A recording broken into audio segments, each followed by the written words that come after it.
moving from place to place. Good morning, good morning, morning, good morning, morning. Good morning, viewers. It is 7 a.m. and welcome to the Tobago Updates morning show, coming to you here live from the Port Mall in Scarborough. As we continue to give God thanks for life, I am Julian Skeet. And I am Rhea Richardson George, and this is the day that the Lord has made, and we will rejoice and be glad in it. Good morning to Tobago, good morning Trinidad, those of you in the Caribbean, and those of you viewing us on the live. Good morning, good morning, good morning. Julian, it is a beautiful Friday morning. A little rainy outside. Yes, a little rainy outside, but you know that's my kind of weather. That's my kind of weather in terms of keeping you very cool and so on. In these times, most definitely. So I'm not complaining at all. I hear you loud and clear. You know, it's very overcast, heavily overcast in the east this morning. But I'm understanding that we may have some rain today, later on today. So I guess it's to wait and see how things will go in that regard. All right, viewers, at this point, we prepare to head on over to news in 90 seconds. Thank you, Rhea and Julian. I am Candice Jackson, and here is your news in 90 seconds for Friday, 4th November 2022. Despite budgeting $17.5 million for Tobago Carnival, only between $12 million and $13 million was spent. This was announced by the Secretary of Tourism, Culture, Antiquities and Transportation, Tasha Boris. The final figure will be released following a post-mortem on the inaugural festival.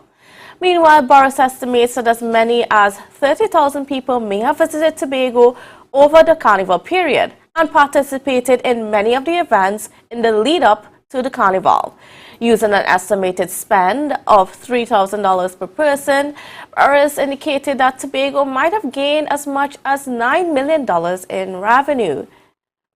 On to some other news. The Minority Council accused the Secretary of Health, Wellness and Social Protection of allowing the Tobago Regional Health Authority to continue operating without a board. According to Minority Leader Calvin Morris, the absence of a board is illegal and it goes against the laws of Trinidad and Tobago. Meanwhile, Minority Councillor Petal Daniel Benwas said the recent CEO appointment without a functional board's approval is also illegal. Both expressed concerns about the apparent lack of separation of powers between the Secretary and the TRHA, while the administration delays an appointment of a board. And nationally, local government elections were postponed until 2023 to facilitate the proclamation of new local government legislation. However, this move was met with criticism from opposition leader Kamala Persaud-Bissessar, who accused Prime Minister Dr. Keith Rowley of running scared of the public. She claimed that Rowley's move to partially proclaim certain parts of the local government legislation to extend the term of current elected representatives is in keeping with the draconian and undemocratic nature that is the PNM regime. Persaud-Bissessar demanded that the Prime Minister call local government elections for democracy to take its course. And that was the news in 90 seconds. It is back to you, Julian and Rhea. Oh, thank you there, Candice. There, Candice, bringing us those updates. Quite interesting with the change or the adjustments once again with local government. And I always feel like there is that level of flexibility happening in Trinidad and Tobago with changes or pushing back the time for local government elections. Once again, we see it happening within the space here in Trinidad and Tobago. All right, but I guess we'll see what happens and how things pan out. Yes? All right, so at this point, viewers, we head on over to our birthday celebrations this morning. Birthday celebrations. All right. This is a special one. Yes? This is a really special one, and this is Amaya Moore Parks celebrating her birthday. Amaya, love going out to you. Happy birthday going out to you from your mom and dad, your sisters and brothers, cousins, your uncles, grandparents, and the Tobago Updates family. Birthday shout-outs going out to Anna Telesford. Anna Telesford. May I add here, Letitia? Letitia, yes. Letitia Anna Telesford. I only discovered the Letitia in recent times, over the last year or two. Then when I got hold of it, she was no longer Anna, she was Letitia. So love going out to you, Letitia. I want to wish you a happy birthday and God's continued blessings. And a very good friend out there in Everything Media, Clayton Clark, celebrating his birthday today. Clayton, love going out to you from the Tobago Updates family and from my family. When I see this kind of dress code, I want to say Chief Clayton Clark. All right, wishing you a happy birthday, Clayton Clark. I know from as early as our YRT days with Auntie Laurette. That's right. All right. Trisha Benjamin Joseph out there in Signal Hill, Patience Hill, Tobago. Trisha, love going out to you. Happy birthday. This guy is a little bit, not a little bit, very much special to me.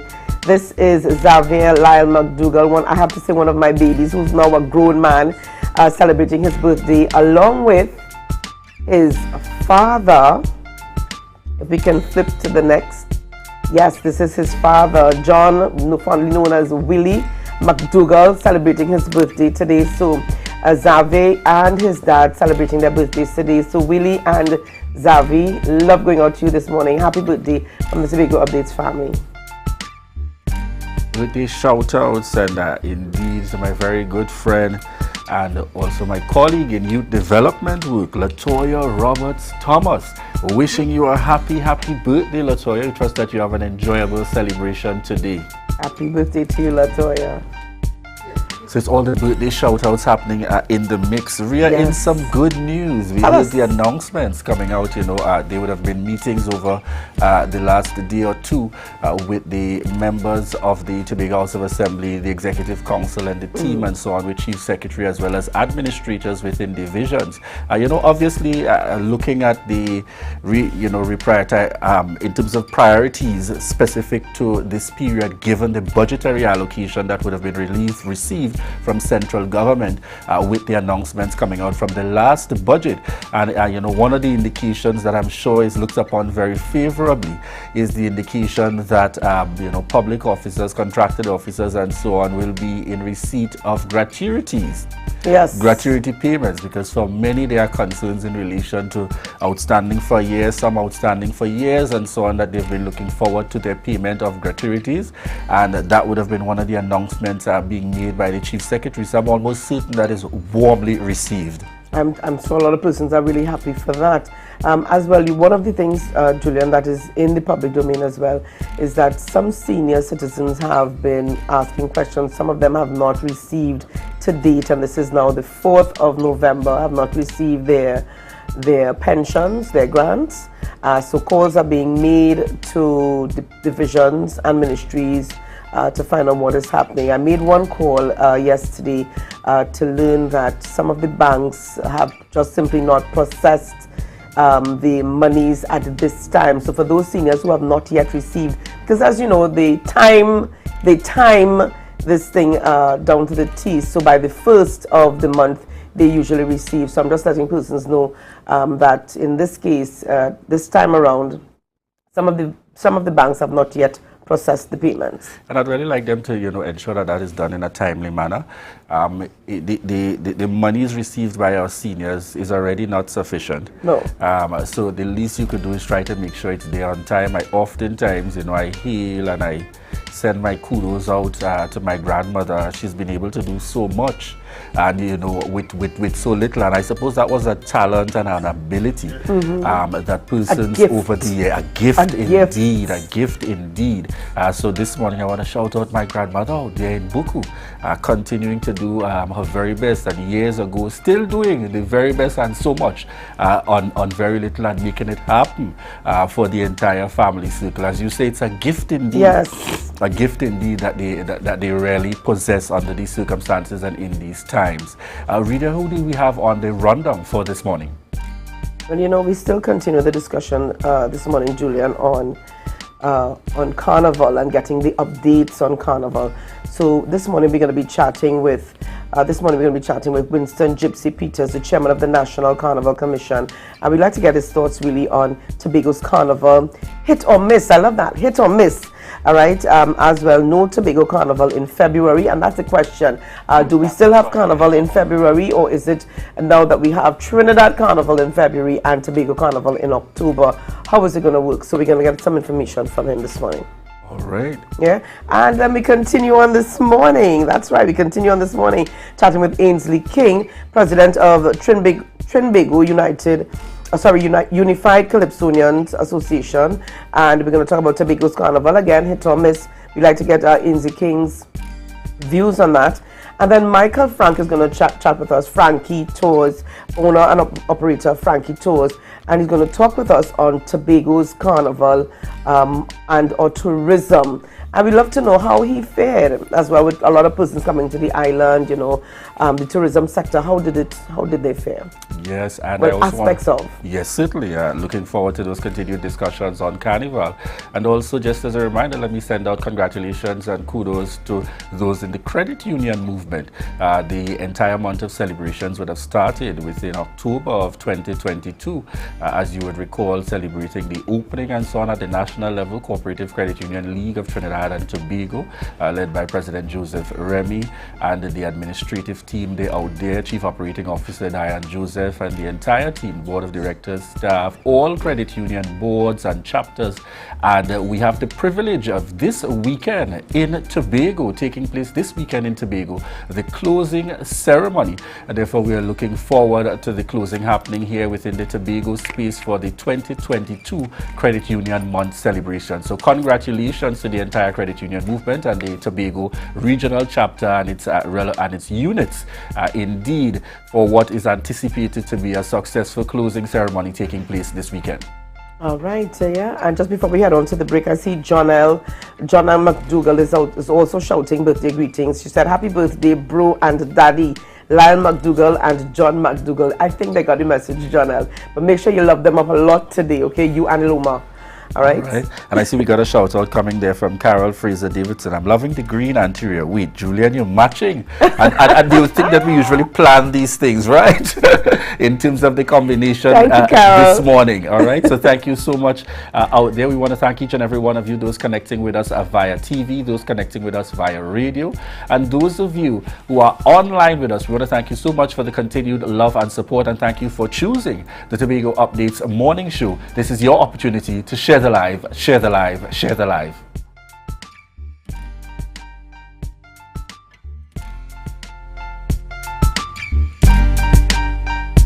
MI4 Security Services Company is the most advanced security service in Tobago. Ask about our cash in transit service. It's safe, risk-free, reliable, and timely.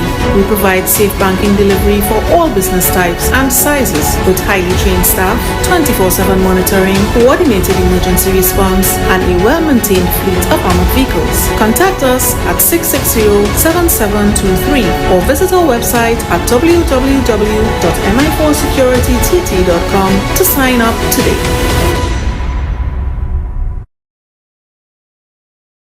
Hello, Caribbean Airlines. Hi, it's Nikki Crosby. I tried to see if I could get a flight to come to Tobago on Saturday, the 5th of November. Yes, this Saturday. Hello, Million Laughs having the big comedy commerce, and I can't miss it. Yeah. Everybody go be there, you know. They're having Tobago folklore. Larry Joseph. Oh, good, you know, if Larry there, Dolores there. Yes. Oh, and they're having Alan the Entertainer. Damn a boy, you know. Yes, and the Saint, and oh, handsome son, and oh, good, real people. What you mean only full? Like everything gone? But what trip? What? Like everybody heading to Tobago?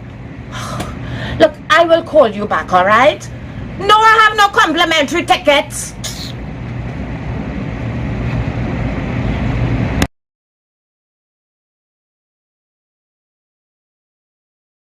Rest Assured helped me to cope with the unexpected, provides financial help for final expenses. Rest Assured, the affordable financial comfort plan. Tattoo Life, guaranteed protection. Mamai Lakai Home Services. We specialize in cleaning of carpets and rugs, mattresses, living room and dining room sets, vehicle detailing, cleaning and sanitizing of homes and commercial spaces. We also do landscaping and tree cutting, pressure and power washing, floor care, fumigating and air purifying. You can also call us for professional painting services, babysitting and adult sitting. Call us now 333-4430 at Mamaila Kai Home Services. We take cleaning to another level. Oh God, oh. Oh gosh, all you catch me? Well, we know it's the Tobago Carnival weekend. So right now, I winding down low to low discounts at American stores. Remember, anything can be yours at American stores. Anything can be yours at American stores.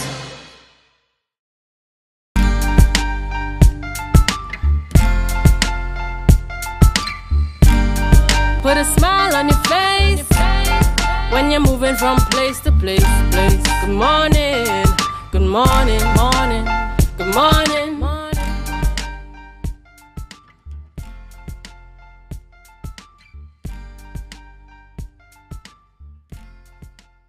Good morning, viewers, and welcome back to the Tobago Updates morning show, coming to you here live from the Port Mall in Scarborough. It is 7:17 a.m. this morning. And Ria, who are we heading on with in this very first segment this morning here on the Tobago Updates morning show? That's right. We've got coming up, chatting with now at this time, we've got Winston Gypsy Peters, the chairman of the National Carnival Commission. He's on the line with us this morning. And we're talking this morning about whether Tobago's carnival was a hit or miss, and the carnival Tobago February or October. How are we going to work it?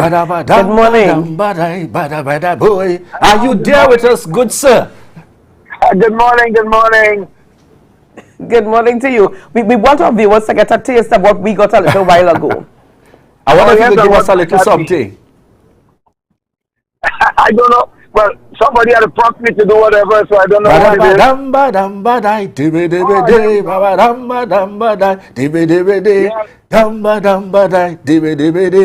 Santi Manity. I want to tell the people with fear what we was doing when we was up there. I telling them I want them to know what you was trying your best to extempo, but I have no order. I want to tell you flat, I want you to please stop doing that.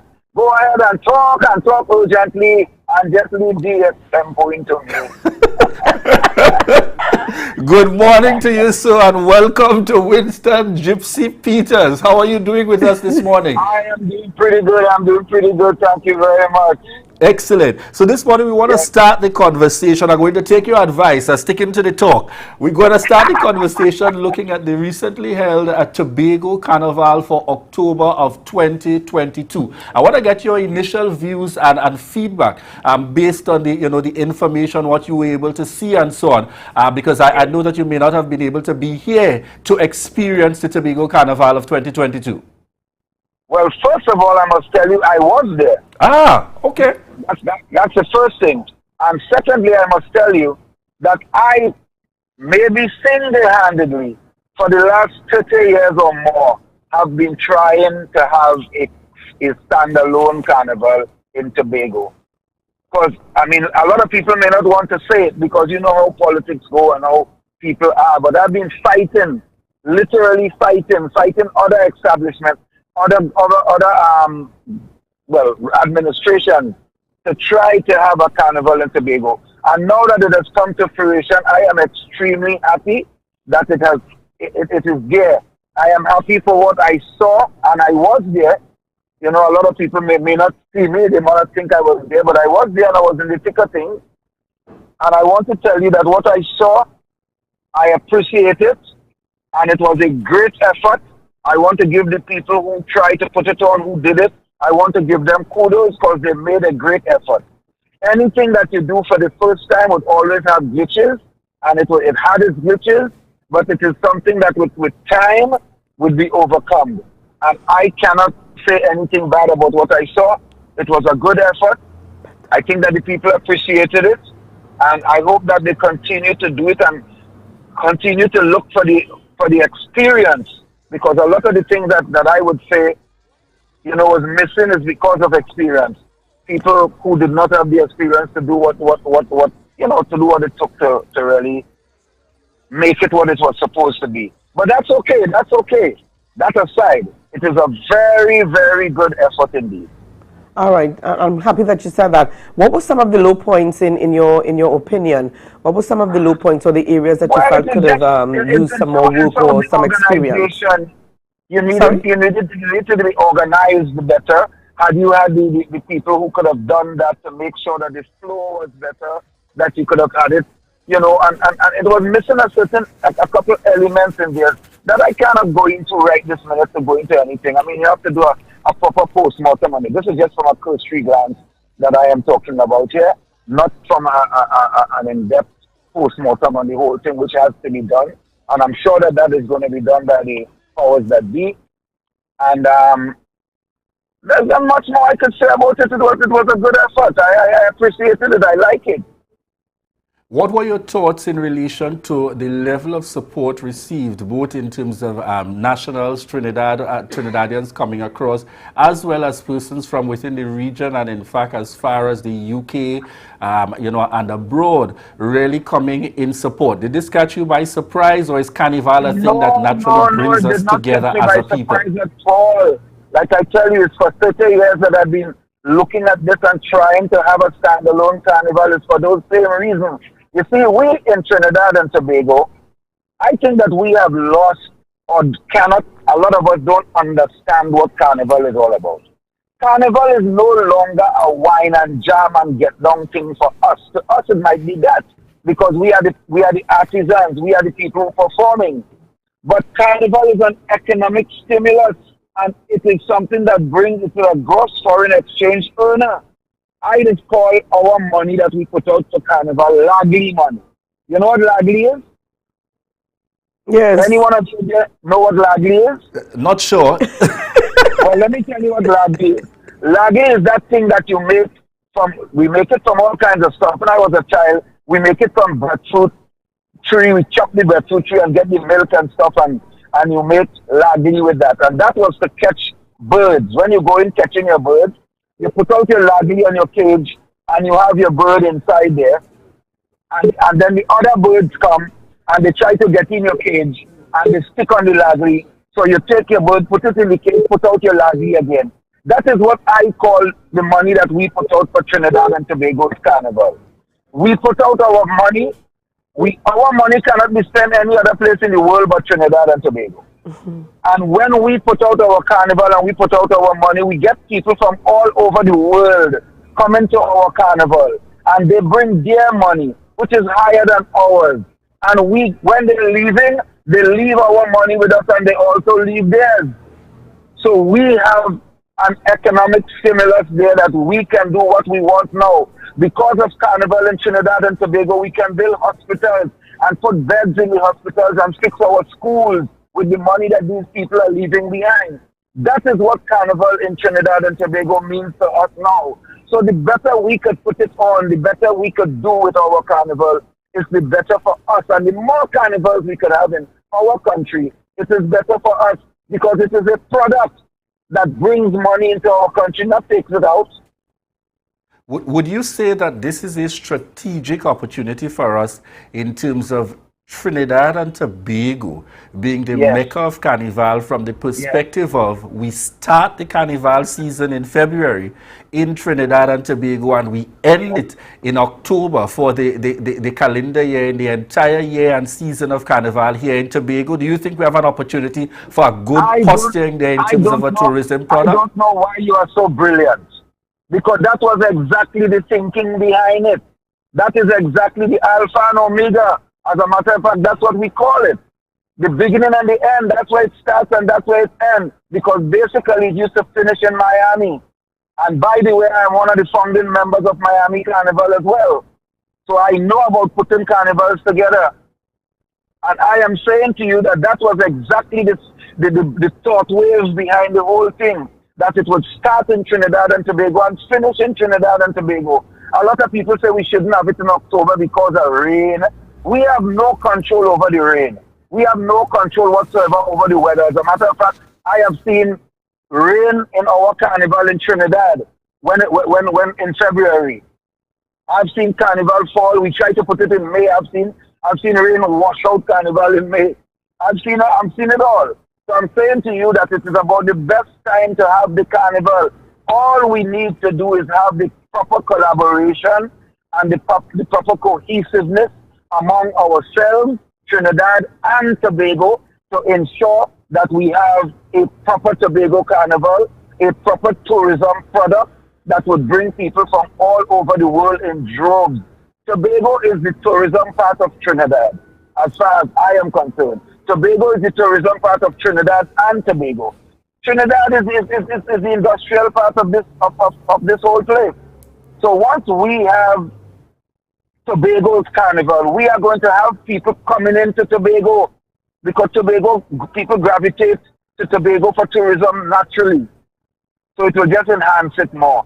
So I am saying to you that is what is the right time. And let me tell you something. Let me just say something to you.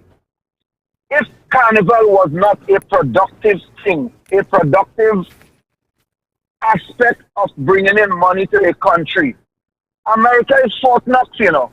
And every metropolitan city in America wants a Trinidad and Tobago style carnival. England wants Trinidad and Tobago style. Canada, all the countries in the world. Right now we are working on a carnival in China, which I hope to work to come quickly so that we could start making some more money out of China. Yeah. The fact remains is that carnival is an important cog in the wheel of making money for any country. And that's the reason why so many countries gravitate to Trinidad type carnival. I saying to you, I was disturbed when Tobago said to me that they don't want Tobago Carnival to resemble Trinidad Carnival. That was foolhardy, and that was a statement, a foolish statement if I ever heard one. Because you cannot escape the inevitable. It matters not what you try to do. Tobago Carnival can't look like nothing else but a Trinidad Carnival. Like indeed, the very Grenada Carnival that they're trying to say they're going and pattern themselves after, that looks like Trinidad Carnival. England Carnival looks like Trinidad Carnival. So why Tobago, which is part of Trinidad and Tobago, can't look like Trinidad? What is the problem? If you don't imbue it with all the things that makes up Carnival, from Trinidad it's going to look like a folklore festival. So if they want to have a folklore festival, that's a whole different story. But once you're saying you're going to have Trinidad and Tobago Carnival, Trinidad style carnival, that's what it is. It is a template. All right, let me ask you here. You mentioned earlier some, the low points in that, what areas may have needed work. Have you indicated having persons who were a little bit more experience in the field? But what would you say was the high point? What area or aspect of the October Carnival would you say was the high point for 2022? The high point was seeing at that point in time, for the first time that we are doing it, that it was so well attended, and you saw the potential for it to be better. That was the high point for me. All right. And how would you, if you were to give it an overall rating, because you were here, you said you were underground, a lot of persons may not have seen you, but if you were to rate this first October, Tobago October Carnival, what would be your rate? I would give it a 7 or 8 out of 10. With room for improvement? Always. There's always room for improvement. Trinidad and Tobago Carnival has room for improvement. It matters not what you do. When Ford first made a motor car, it didn't look nothing like what we have today. And I could tell you that in the next 20 years, the cars that you might see on the road might be so totally different, you won't even recognize them. And I'm saying that to just say that it matters not how you feel something is perfected, it always has room for perfection. Something is never finished, no matter how good you think it's done.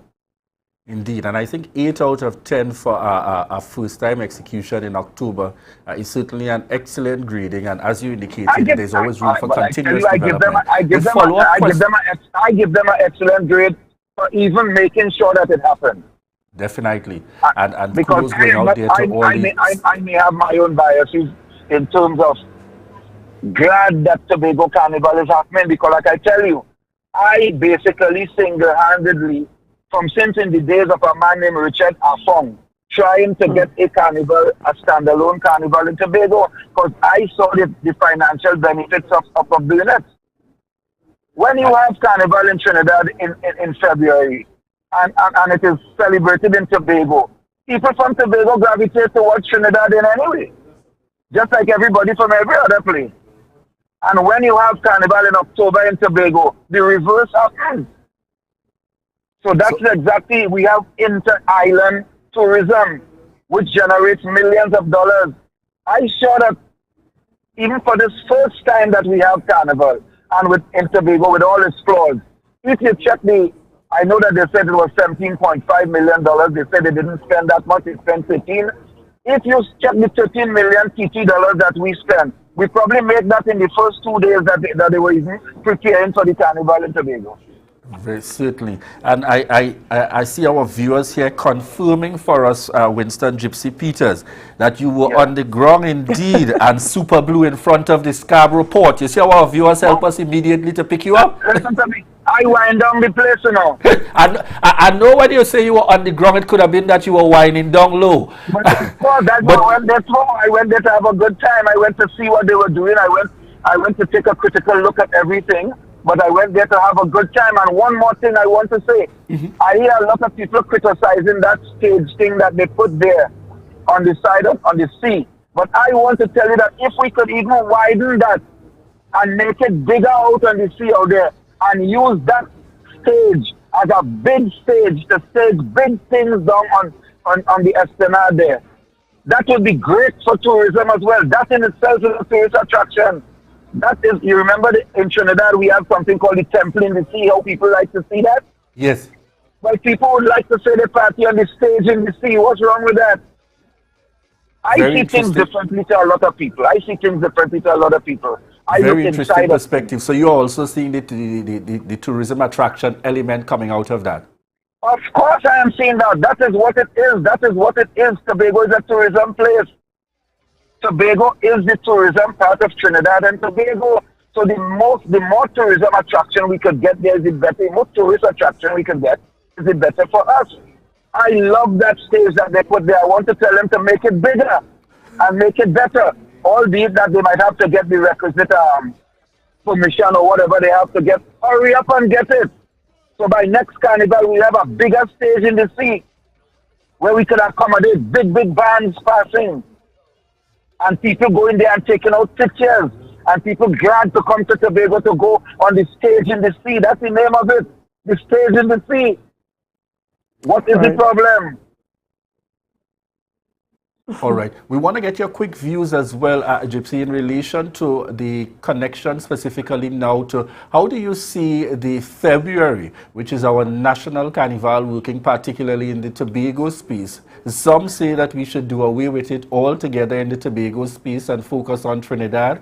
Some indicate that we should still have some activities here in the Tobago space for the national carnival. Your perspective? My perspective is and always will be that Tobago should leave Trinidad Carnival in February alone and concentrate on a big and a massive carnival in Tobago in October. Trinidad Carnival, when I don't want to call it wasting money, but that's what it is really. Yeah? So let me call it what I feel it is. You're wasting money when you're promoting Carnival in Tobago the same time with Trinidad.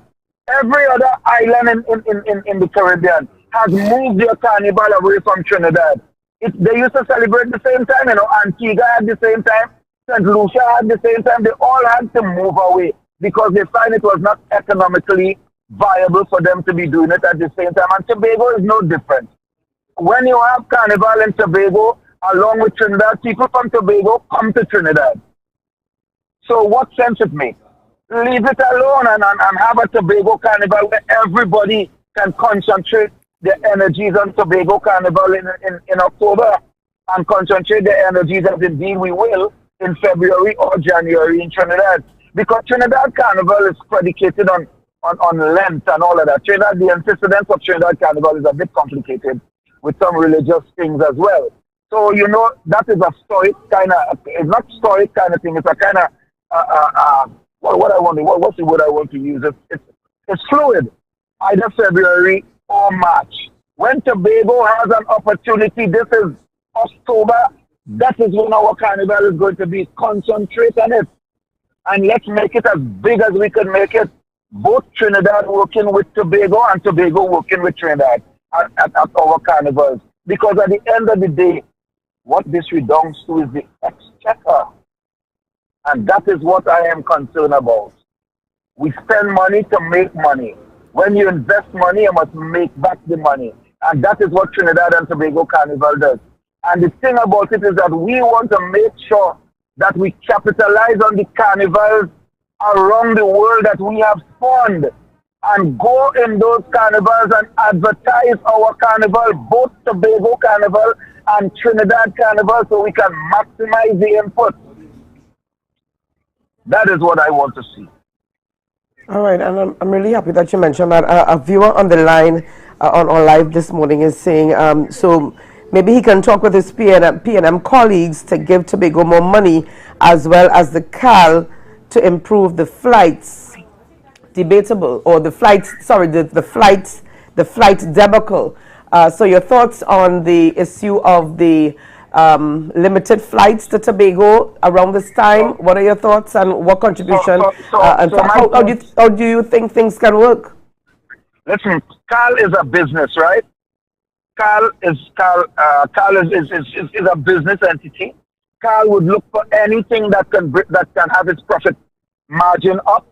And if Tobago Carnival is a profitable thing for CAL, and CAL know that they can make money, which I'm sure they can, as long as we continue to organize Tobago Carnival in a business way as well, CAL will in fact do what they have to do, because or some other business entity is going to come into play where they can take up those costs.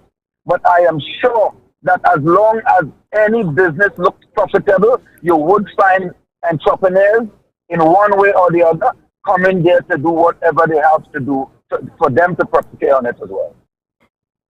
All right, excellent. Thank you so much for joining us on this morning. Winston Gypsy Peters, Chairman of the National Carnival Commission, giving his perspective on the Tobago Carnival, and also looking at National Carnival held in Trinidad and Tobago in Cardiff for February of 2023. Very interesting perspectives shared there, Ria, in relation to giving some level of focus to the cool down side of things in the Tobago space, and not necessarily the extensive kind of spending that normally happens in February for Carnival. Again, he's giving his perspective in relation to how we should transition, and giving that focus to really building out even more the October celebrations for October Carnival as a Tobago thing, continuing to build and to grow and to develop in that regard. So we want to say thanks to Winston Gypsy Peters for joining us here this morning on the Tobago Updates morning show. Viewers, at this point, we want to thank each and every one of you for continuing to choose the Tobago Updates morning show, and this is your opportunity to share the live, share the live, share the live. Tobago Glass Supplies has been a leading name for over 37 years in the glass and aluminum market in Tobago. We provide an extensive range of high-quality, innovative aluminum and glass products for commercial and residential use. Competitive prices with superior and professional services by committed employees who are guided by rigid quality standards. Tobago Glass Supplies specializes in the manufacture and installation of glass and aluminum products that are essential to today's homeowners and the business environment. We are engaged in marketing, sales, and installation of a variety of products. These ranges from windows and doors to necessities such as mirrors for homes and vehicles, designed and manufactured in-house or imported.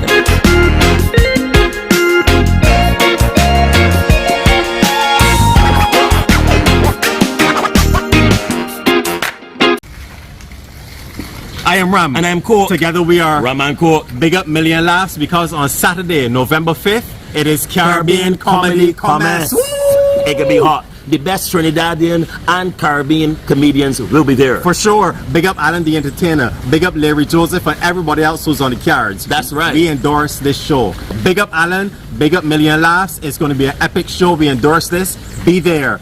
There ain't nothing like a Ram and Co. Barbados. Yeah. Hello, Caribbean Airlines. Hi, it's Nikki Crosby. I tried to see if I could get a flight to come to Tobago on Saturday, the 5th of November. Yes, this Saturday. Hello, Million Laughs having the big comedy commerce, and I can't miss it. Yeah, everybody go be there, you know. They're having Tobago folklore. Larry Joseph. Oh, go, you know, if Larry there, Dolores there, yes. Oh, and they having Alan the Entertainer, damn a boy, you know. Yes, and the Saint, and oh, Handsome Son, and oh, good, real people. But you mean only full, like everything gone? But what trouble? What? Like everybody heading to Tobago? Look, I will call you back, alright? No, I have no complimentary tickets.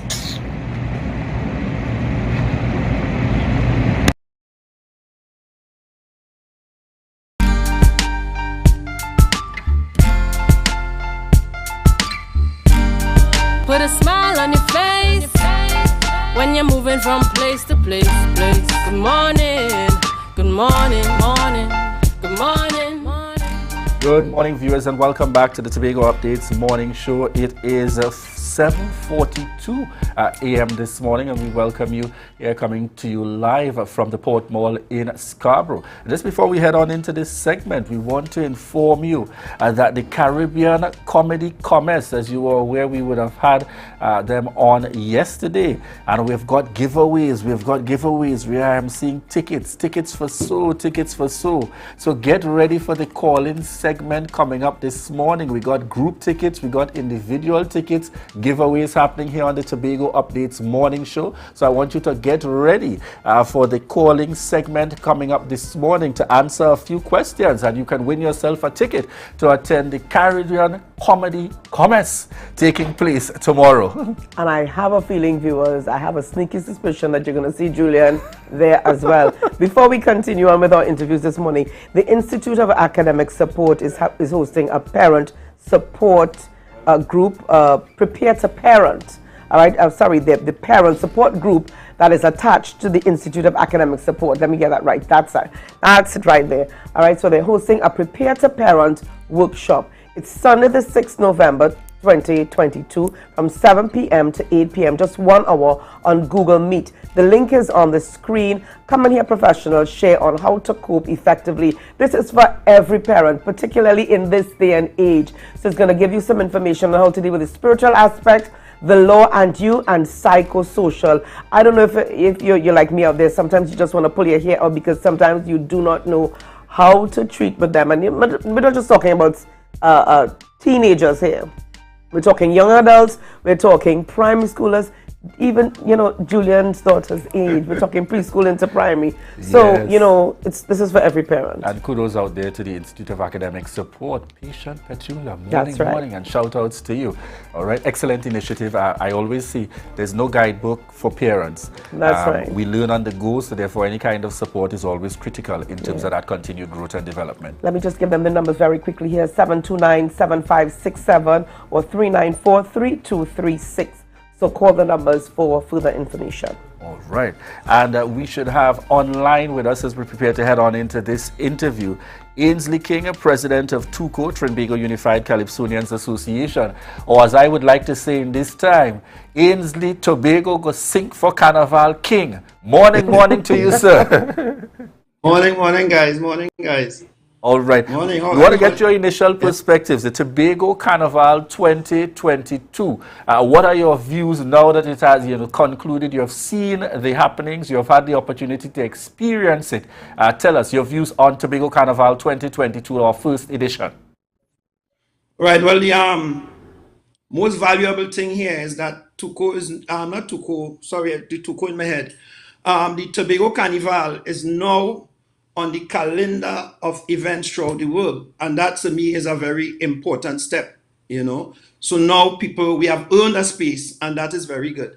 I grade it at least, I give it a 7 because, to me, it was good. It was well done. It was good, right? So that's the main thing for me. We are now on the calendar of events of the world where Carnival is concerned. But for me, when the Tobago Carnival is concerned, mainly representing TUCO and so on, I have to give credit to the Chief Secretary, Mr. Farley Augustine, because if it was not for him, TUCO involvement would have been different. We would have been totally excluded.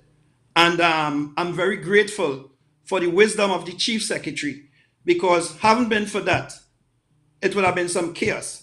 The carnival itself would have had a lot of challenges, because I know he did not only intervene where Tuco is concerned, he intervened in many different areas.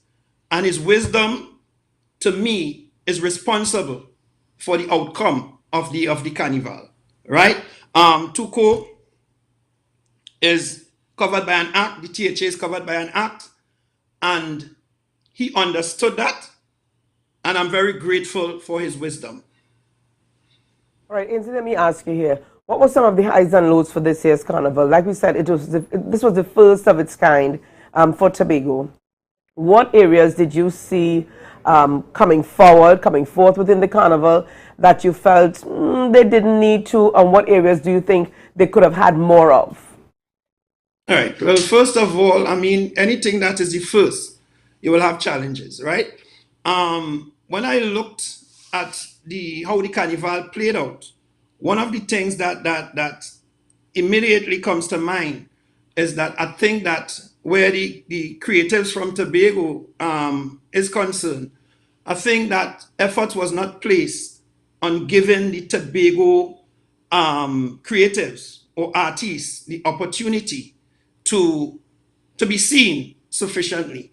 I think that what should have happened before, but maybe we'll do that after, preparation should have been made to actually develop people, not just develop people, but to put them in a position where their value would have been at a higher level, so that, you know, they could have been included. Because I mean, this is what is being said. I put forward a plan, right, for capacity building, which was not considered. They said, well, look, next year, some other time. But as a result of that, artists were listed and given to promoters for selection. And coming out of that, a lot of the artists were not selected. If you notice, well, Adana, which I'm happy for Adana, and she did well, and she's a very talented person, and she's flying the flag well. But I feel it for some of the younger artists who are equally as good, you know. But you see, once people does not recognize the value in something, they wouldn't have that.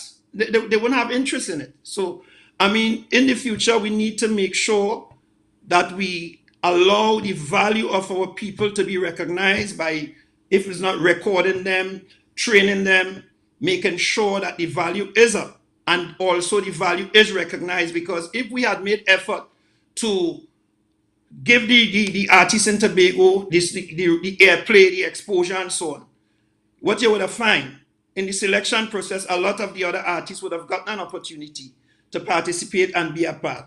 But I mean, it's our first time, and you know, this is how it is with the first time. I'm hoping as we move forward that we look at some of these areas and make sure that we do things the right way, so that Tobago will not look as limited as it appears, like we don't have much of anything, right? Outside of that, I must give compliment to the efforts that were made. The thing ended up looking nice on Kennedy Parade, looked very nice, and the thing came off.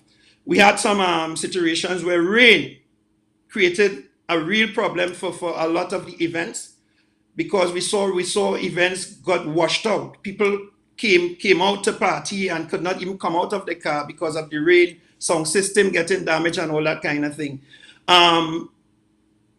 We want to have the first and the last carnival, but for me, I think that we should try our best to because October is known for rain. October is definitely known for rain. I think that should be looked at, right? As the chairman said before, the NCC chairman said before, it is difficult to predict, because when you look at the rain pattern, rain falling anytime, right? But for October, we know rain does fall for sure. So I think that needs to be considered. All right. Tell us, Ainsley, and you know, you alluded to it in your conversation there, where some persons would have raised concerns, some local artists, you know, about not getting an opportunity to be as exposed as others. How could that be corrected or improved in going forward? Because you saw a combination of where a number of the events starting from the 1st of October were private events. Then there were entities like Tuco and so on hosting events, and there were also events supported through the Carnival Committee, and the main weekend of activities being hosted or major funding by the Tobago House of Assembly. How could that be improved in this situation? And, you know, where does the responsibility lie in that context for these local artists, some of whom have raised claims of not getting a real opportunity to benefit from the Tobago Carnival? I think I know exactly what is going on, because even the people who are responsible for marketing or giving support to the local artists don't have confidence in the Tobago product. And that is something that we will have to get away from. We are not proud of the Tobago product. But you see, now that we have a Tobago Carnival, we have to understand that the more that we could show what we could do and not having to depend on Trinidad and the popular artists, now is a time that we need to show our value. And I felt it a lot, because I mean, I could have been included. I was asked to perform, and I choose not to perform, because as a leader in Calypso, even representing the soca artists and so on, I found it difficult to accept some of the functions, because my song was out there, and it was quite popular and all that. But I pulled back from gigs. I pulled back from performances, because I was saying, let me stand with these people. I don't want to look like okay, I'm out there. But we have to understand, and I'm going back to the point. I took my time. I had sleepless nights putting a plan together to have the artists recorded, to have proper recordings, to start marketing the music before the Carnival weekend came upon us, and that was pushed aside. If we had done that, that would have given the opportunity for value to be recognized in the Tobago artists. Because I'm going again, if people doesn't see value in something, they will not be interested in it. It's more like it doesn't exist. So in order to fix this, we need to focus on our product and make sure that the value of Tobago, the Tobago creatives, the Tobago artists, the artisans, is recognized. Because without recognition, you don't exist, and people will not be interested. So I mean, we need to try to work together, hoping that we could do that, because we cannot go down the road being too petty with our dealings. And I think a lot of pettiness was played out in this carnival and the preparation. Hence the reason the chief secretary had to come in on many occasions to fix things and to allow proper sense and balance to prevail, causing the Tobago Monarch, which turned out to be a great success. Because what I'm seeing that the world, people across Germany, people all over the world now know that Nicole Thomas is the Tobago Monarch. Before that couldn't happen, because in the National Carnival, what happens in Tobago really don't exist, because it's not recognized, as I mentioned. Now that we have our own carnival, I'm saying it's a different time. We cannot go down the road believing that the only thing that is good is what comes from outside of Tobago. This is a time that, because the world will look at us strange, because we coming by you to be a part or to experience what you have.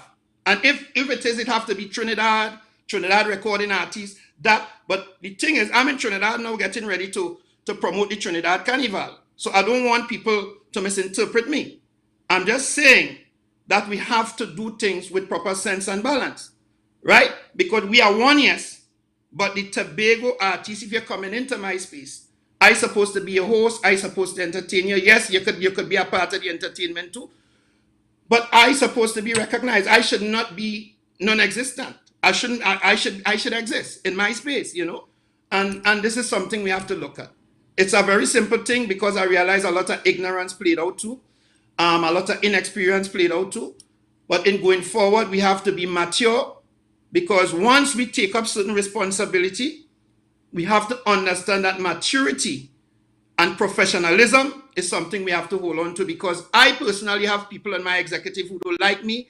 I have people on the TUCO General Council who would like to see me out.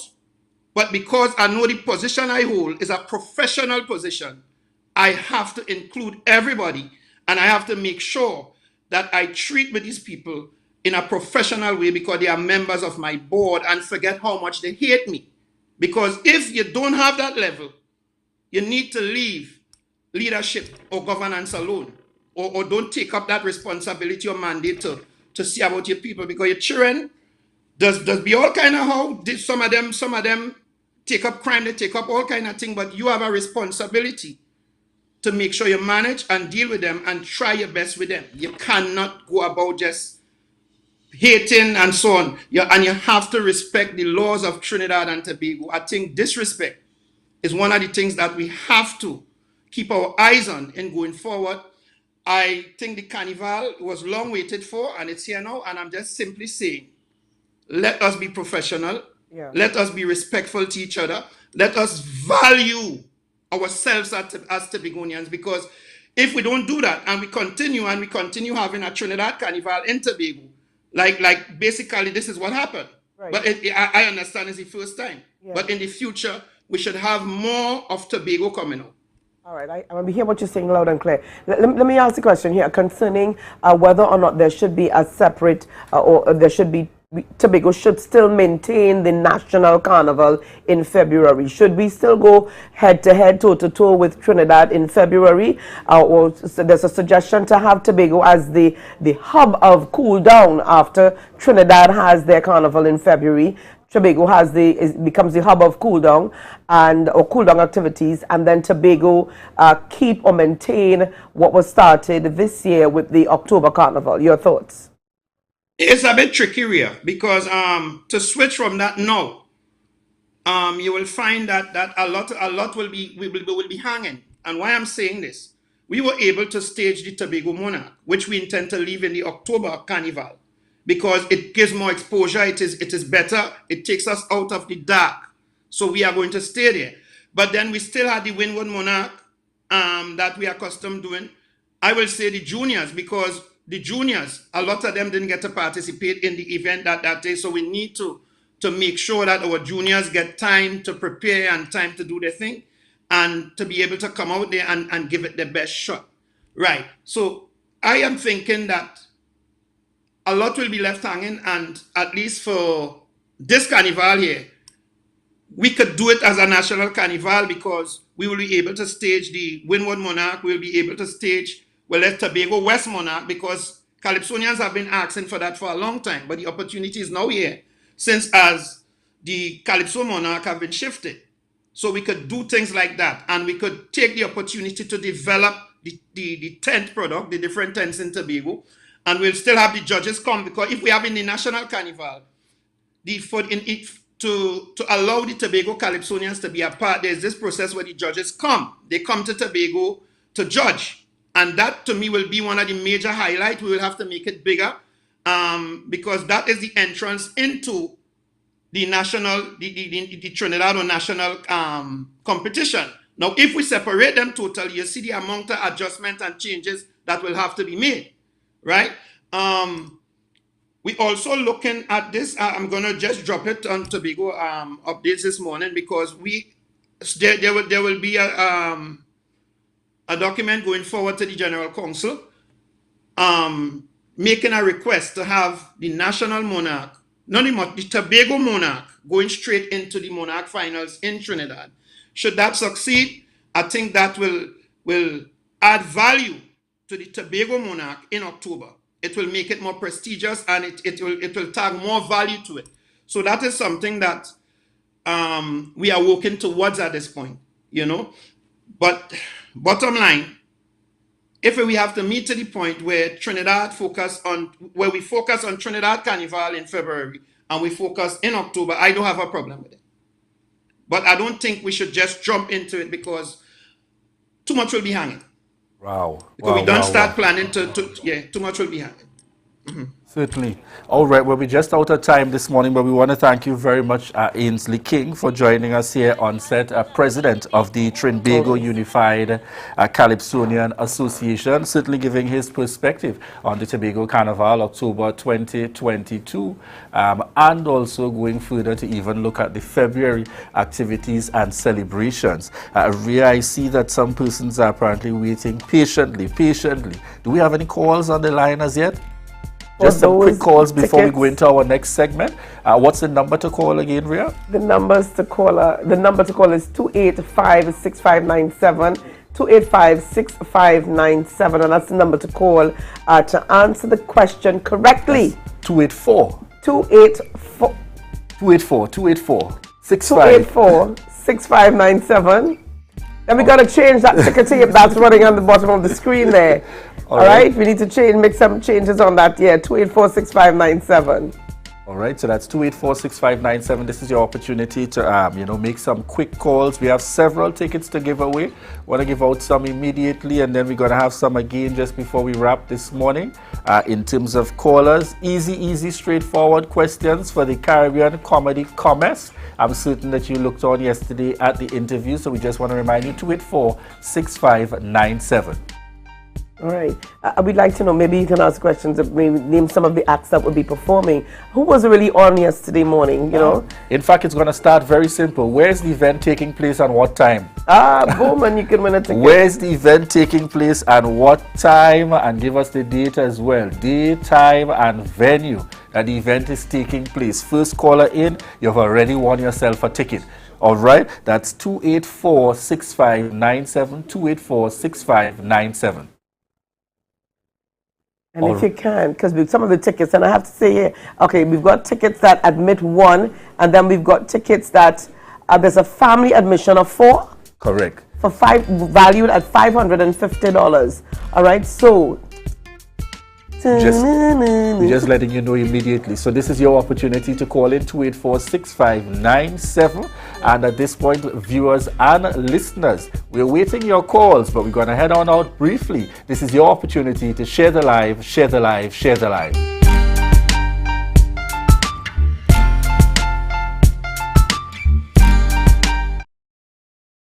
Hello, Caribbean Airlines. Hi, it's Nikki Crosby. I tried to see if I could get a flight to come to Tobago on Saturday, the 5th of November. Yes, this Saturday. Hello, Million Laughs having the big comedy commerce, and I can't miss it. Yeah. Everybody go be there, you know. They're having Tobago folklore. Larry Joseph. Oh, go, you know, if Larry there, Dolores there. Yes. Oh, and they're having Alan the Entertainer. Damn a boy, you know. Yes, and the Saint, and oh, Handsome Son, and oh, good, real people. But you mean only full, like everything gone? But what trouble? What? Like everybody heading to Tobago? Look, I will call you back, all right? No, I have no complimentary tickets.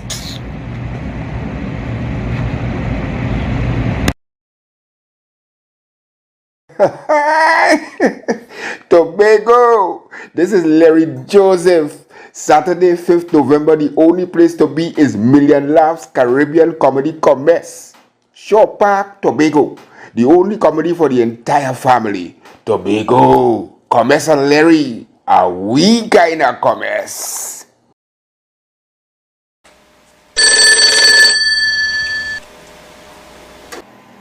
Hello? Master here. How you going? It's Alan the Entertainer. Who? It's Alan the Entertainer. Who? Alan of Million Laughs. So Alan, you want to get a strainer? No, ma. I'm calling to tell you about the comedy commerce. Yeah, the comedy commerce show in Tobago. I know that. I told you I want to come. In Trinidad. How are you going to get that? That is quite in Tobago. Getting what? The strainer, Alan. Back to Tobago November the 5th. So don't worry to come now, it's not a problem, you know. I will you hear me? for you. Don't come now. Ma. Taxi. Ma, you going shopper, Tobago?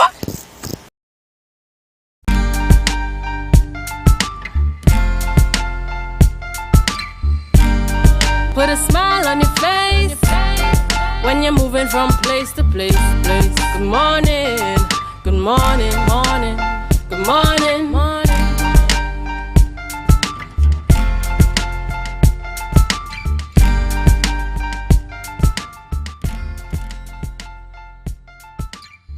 Viewers, welcome back to the Tobago Updates Morning Show. All right, now just before we get into our next interview, we've got some tickets here to the Caribbean Comedy Commerce that's coming up this weekend, Saturday the 5th November, which is tomorrow at... all right.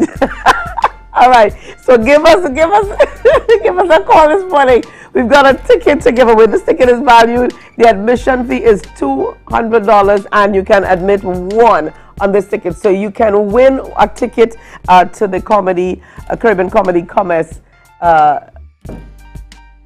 Caller, we've got a call on the line. Good morning. Hi, good morning. Caller, good morning. Good morning. Yes, caller, good morning. How are you? I am fine, thanks. All right. So you've got to give us here the date, time, and location of the Caribbean Comedy Commerce. All right. So it's Saturday, November the 5th at Shore Park Complex, 7 p.m. All right. Caller, please, congratulations to you. You just won a ticket valued at $200 that admits one. All right. So you can give your name and telephone contact off the air. But when we come back after this interview, we've got tickets valued at $550 that admits 4 family members. You don't want to miss it, okay? So stay tuned and, share the live with your friends. Share the live with your family, all right? Now, I realized that I was selling out a little too much. Julian looked at me like, what are you doing? My apologies. All right, so viewers, at this time, we are chatting with Michael Frank, who is the owner and operator of Frankie Tours. Now, he's on our program this morning to talk about the Tobago Carnival and our tourism. But he's also got some highlights. He's got some highlights. He was rolling and chilling, according to Julian, chilling with the big boys. Frankie, good morning. Good morning, Tobago and Trinidad and the whole world that is listening. Yeah, no, it's good to have you with us now. I know you have a little bit of a chip on your shoulder this morning because you were rolling with the big boys over the weekend. Tell us about some of those persons, because you ply your trade, which is your boat tour, and you had some big boys rolling with you over the weekend. Tell us about. Let's start there. Tell us who your big boys and big girls. Right. Well, I think the biggest act we had for the weekend was Burna Boy. He was on board with his whole family. Whole entourage. He had a whole afternoon trip, and he had a really nice, fun time. So is he going to be back? Definitely. Tobago is a blessed, and for sure, once you're coming back. What did he enjoy most about being on the boat with you guys? I actually think he liked the Nylon pool most of all. Judging from my experience, the way in which he interacted with that area, and No Man's Land as well, I think that was his preferred choice. All right. Yeah. So you had the big boys, and you had some big girls. Yes, I had a lot of actually entertainers. I had Aisha. I had a lot of other smaller entertainers. There was a whole lot of them on the boat, different times, different days. So it was a very nice experience seeing so much people. I say in high places on board the boat, having a good time. Now, Frankie, we're seeing a smile on your face that we haven't seen in a long time. So coming out of the pandemic. Coming out of the recent pandemic, how did this experience, how did you feel for Tobago's Carnival? Well, to be honest, I want to see positive impact. I see Tobago growing. I see Carnival in Tobago getting into the stage of Trinidad Carnival in a very short time. I was impressed with the volume of people that was here. Although I have to admit that the people that was here wasn't particularly for reef tour per se. They was not here on the educational part of it. They were here just to party. So what you find was a lot of people want to go on boat, more or less for a boat ride, and not necessarily to go look at the reef. But in all, the experience is there because they're still getting the opportunity to see everything while they're here predominantly just to party. And we had a lot of trips. We have a lot of people going out, not just daytime, but daytime and nighttime. It makes a nice twist to the whole Tobago ambience. As a member of the Tobago's tourism sector, what are your thoughts on the idea of having Trinidad have their carnival in February, and Tobago used as the cool-down hub or the cool-down island. So after the party, the revelry, persons come to Tobago to cool down in February. How do you think that would work for our tourism? I think that's perfect, actually. I actually thought that is already the plan. I thought that was already planned already and put together, because that is have to be what is the best step forward, because people will come to Tobago before Carnival to rest and relax, then go to Trinidad, have their Carnival, and then come back to Tobago to cool down. And then have Carnival in October for Tobago. And have Carnival in October for Tobago. That's the best way forward, I see. So Tobago gets at least 2 slices of the pie. Yes. And it's boosted the tourism. Because, I mean, if you look at the hotel rates over the Carnival period, they was like about 90%. You know, you couldn't find places to stay. You couldn't even find a rent car. Yeah, very true. You know, so it has a lot of people here. I actually did not get the exact count of the figure, but I could easily say over 20,000 people. Were in Tobago. Yeah, easily could say half of the population of Tobago were here. So that's a very, very good start for the first time. And I think he has been well handled. Of course, I know there was some mishap, and that is normal. These are teething problems that we're going to get better as time goes on. But all in all, I think it did good for Tobago. And remember, this is October. It's one of the slowest peak we have. And if you have 90% occupancy in your hotel, oh, you should say thank God for that, man. That's great. Tobago in October, or should we shift to maybe earlier, later, considering the rain? I know the rain would have hampered things, hindered things, because some events had to have been, some outdoor events had to have been pushed inside. Do you think that changed the dynamics of the function? Did it? Well, I think it was Nature Act that gave us so much rain in this October. However, September, October is rainy season, and those are the actual 2 months that we can actually host the Carnival. And those are the quietest months for Tobago as well. So I would like it to remain between September and October. However, if we can pre-plan in terms of the weather and see, but you know, it's kind of difficult to predict so far ahead if there's going to be a tropical depression around the time. Right. But it has to be between September, October, or November, and November would be too close to February Carnival, so it has to be September, October. I think it's the 2 best months, actually. All right, if you were to rate this year's Carnival, and this is the Tobago's first October Carnival. I mean, there were talks about it in the past, but this was the first time that they were actually able to deliver. What rate would you give? I actually think from a rate to 1 to 10, I would definitely give them an 8. The next 2%, the only reason I'm taking that away, well, 1, because of the bad weather. Right. And the secondly, because, well, of course, they will have some teething problems. Right. But I think and overall, room for improvement. Yeah, there's a lot of room for improvements. And when they do their post-mortem, they would see where they need to improve. So I am guaranteeing that this year Carnival, next year Carnival coming, it should be a bumper. Definitely. Yeah. What areas do you think they need to work on?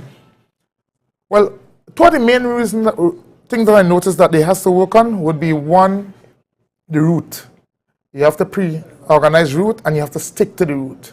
Because I know there were some people complaining that, you know, they were supposed to pass here and they went there. And of course, they would have catered to, they would have put out money, purchased food, etc. So these things has to be pre-planned and keep the schedule. The second thing, I actually think there was a little issue with the timing. Like, for instance, Juve ended about 9 o'clock in the morning. I think they could push that to 10 o'clock. Do you think an hour would make a difference? Yeah, because you had a lot of disgruntled people thinking that, okay, they just started a party and it's finished already. You know, so at least give them the same time like Trinidad. Actually, Trinidad won't end, but it's fine. You say, forget Trinidad, give them at least until 10 o'clock. Give them at least 10 o'clock. Or if not, because I know that they're thinking about the people who are not in Carnival and has their daily duties to do that Carnival might handbook. Okay, start earlier. Right. You know, instead of starting 4 a.m., start 3 a.m. or 2 a.m., which means the business people who needs to use the roadway in the morning, they get a time to do it. So start earlier and done earlier.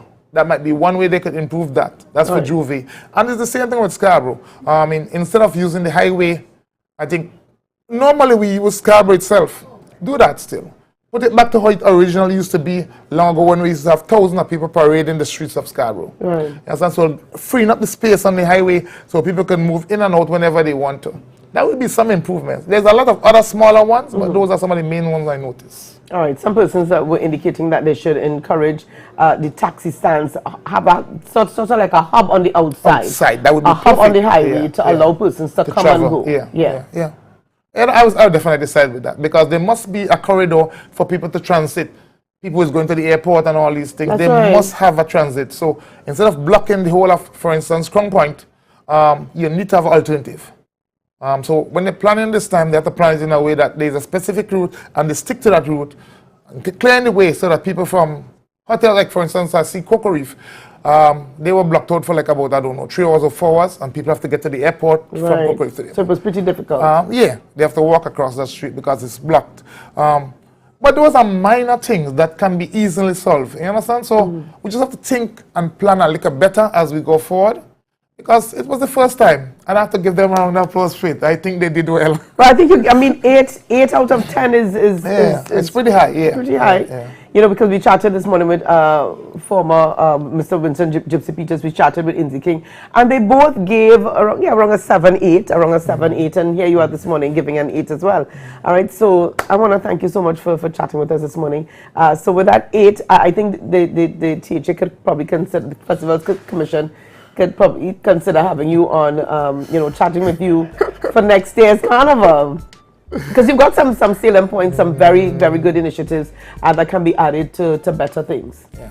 Well, I would be impressed to be in any type of board that could improve the tourism sector. I mean, this is our business. This is Tobago and Trinidad business. And for Tobago, anything that we can do to improve it, my fingers are up for it. I'm going to go for that. All right. Yeah. Did the East get enough of carnival? Well, did the East get enough of carnival? I don't think they did. I think they should get some more. I think it should go back to basic. Go back to how it used to be long ago. So Roxborough have their carnival, Scarborough have their carnival, Crown Point have their carnival. So everybody has a piece of the action. And it's not just Crown Point and Scarborough mainly, So everybody should have the plan. And they should be able to give it in a way that it's running simultaneously with the same type of effect. Mm-hmm. Yeah. All right. Well, Frankie, thank you so much for being on the program with us. And this is Michael Frank, fondly known throughout Tobago as Frankie of Frankie Tours. All right. And you can contact him very quickly. Here, put your number out there, Frankie. 394-4553 or 681-3717. All right. Thank you so much. Viewers, share the live because when we come back, we've got more tickets to give away. And we're doing it really quickly. So you either get in or not. So share the live, share the live, share the live.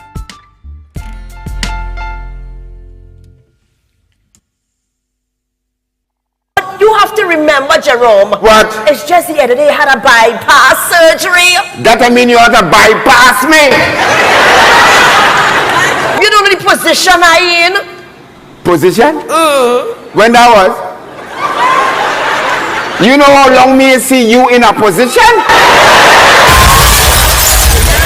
Saturday, November 5th, Shore Park, Tobago. It's Million Laughs Caribbean Comedy Commerce, the mega laugh festival to end the Tobago Carnival season, featuring Tobago's finest in folklore and musical entertainment, together with some of the Caribbean's top comedians, Larry Joseph, Daryl the Saint Mendoza, Dolores, Alan the Entertainer, Handsome Sun, Mako Media, and more. Get your ticket specials available on Island E-Tickets and various outlets nationwide, or visit the Million Laughs handles for more info. It's Comedy Commerce in Tobago, a wee kind of commerce.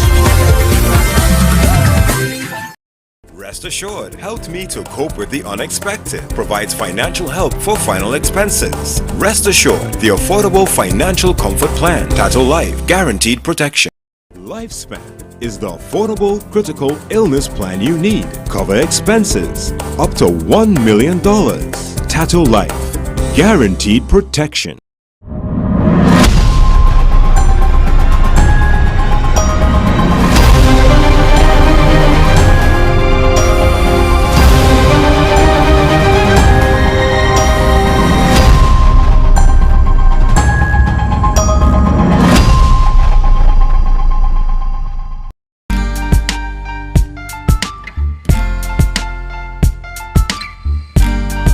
Put a smile on your face when you're moving from place to place. Good morning, good morning, morning, good morning, morning. Good morning, viewers, and welcome back to the Tobago Updates morning show. This is the final segment happening here. Tickets to give away this morning. The numbers to call 284-6597 or 356-8833. That's 284-6597 or 356-8833. We're listening for the calls immediately coming in. Where are our callers this morning? Call in immediately. We've got the questions ready for you. It's going to be that straightforward, viewers. Have no fear. It's going to be that straightforward. We've got tickets that are being given away that admits one, and that's at the cost of $200. You can win those tickets, as well as we have the tickets for families, and the family tickets admit 4.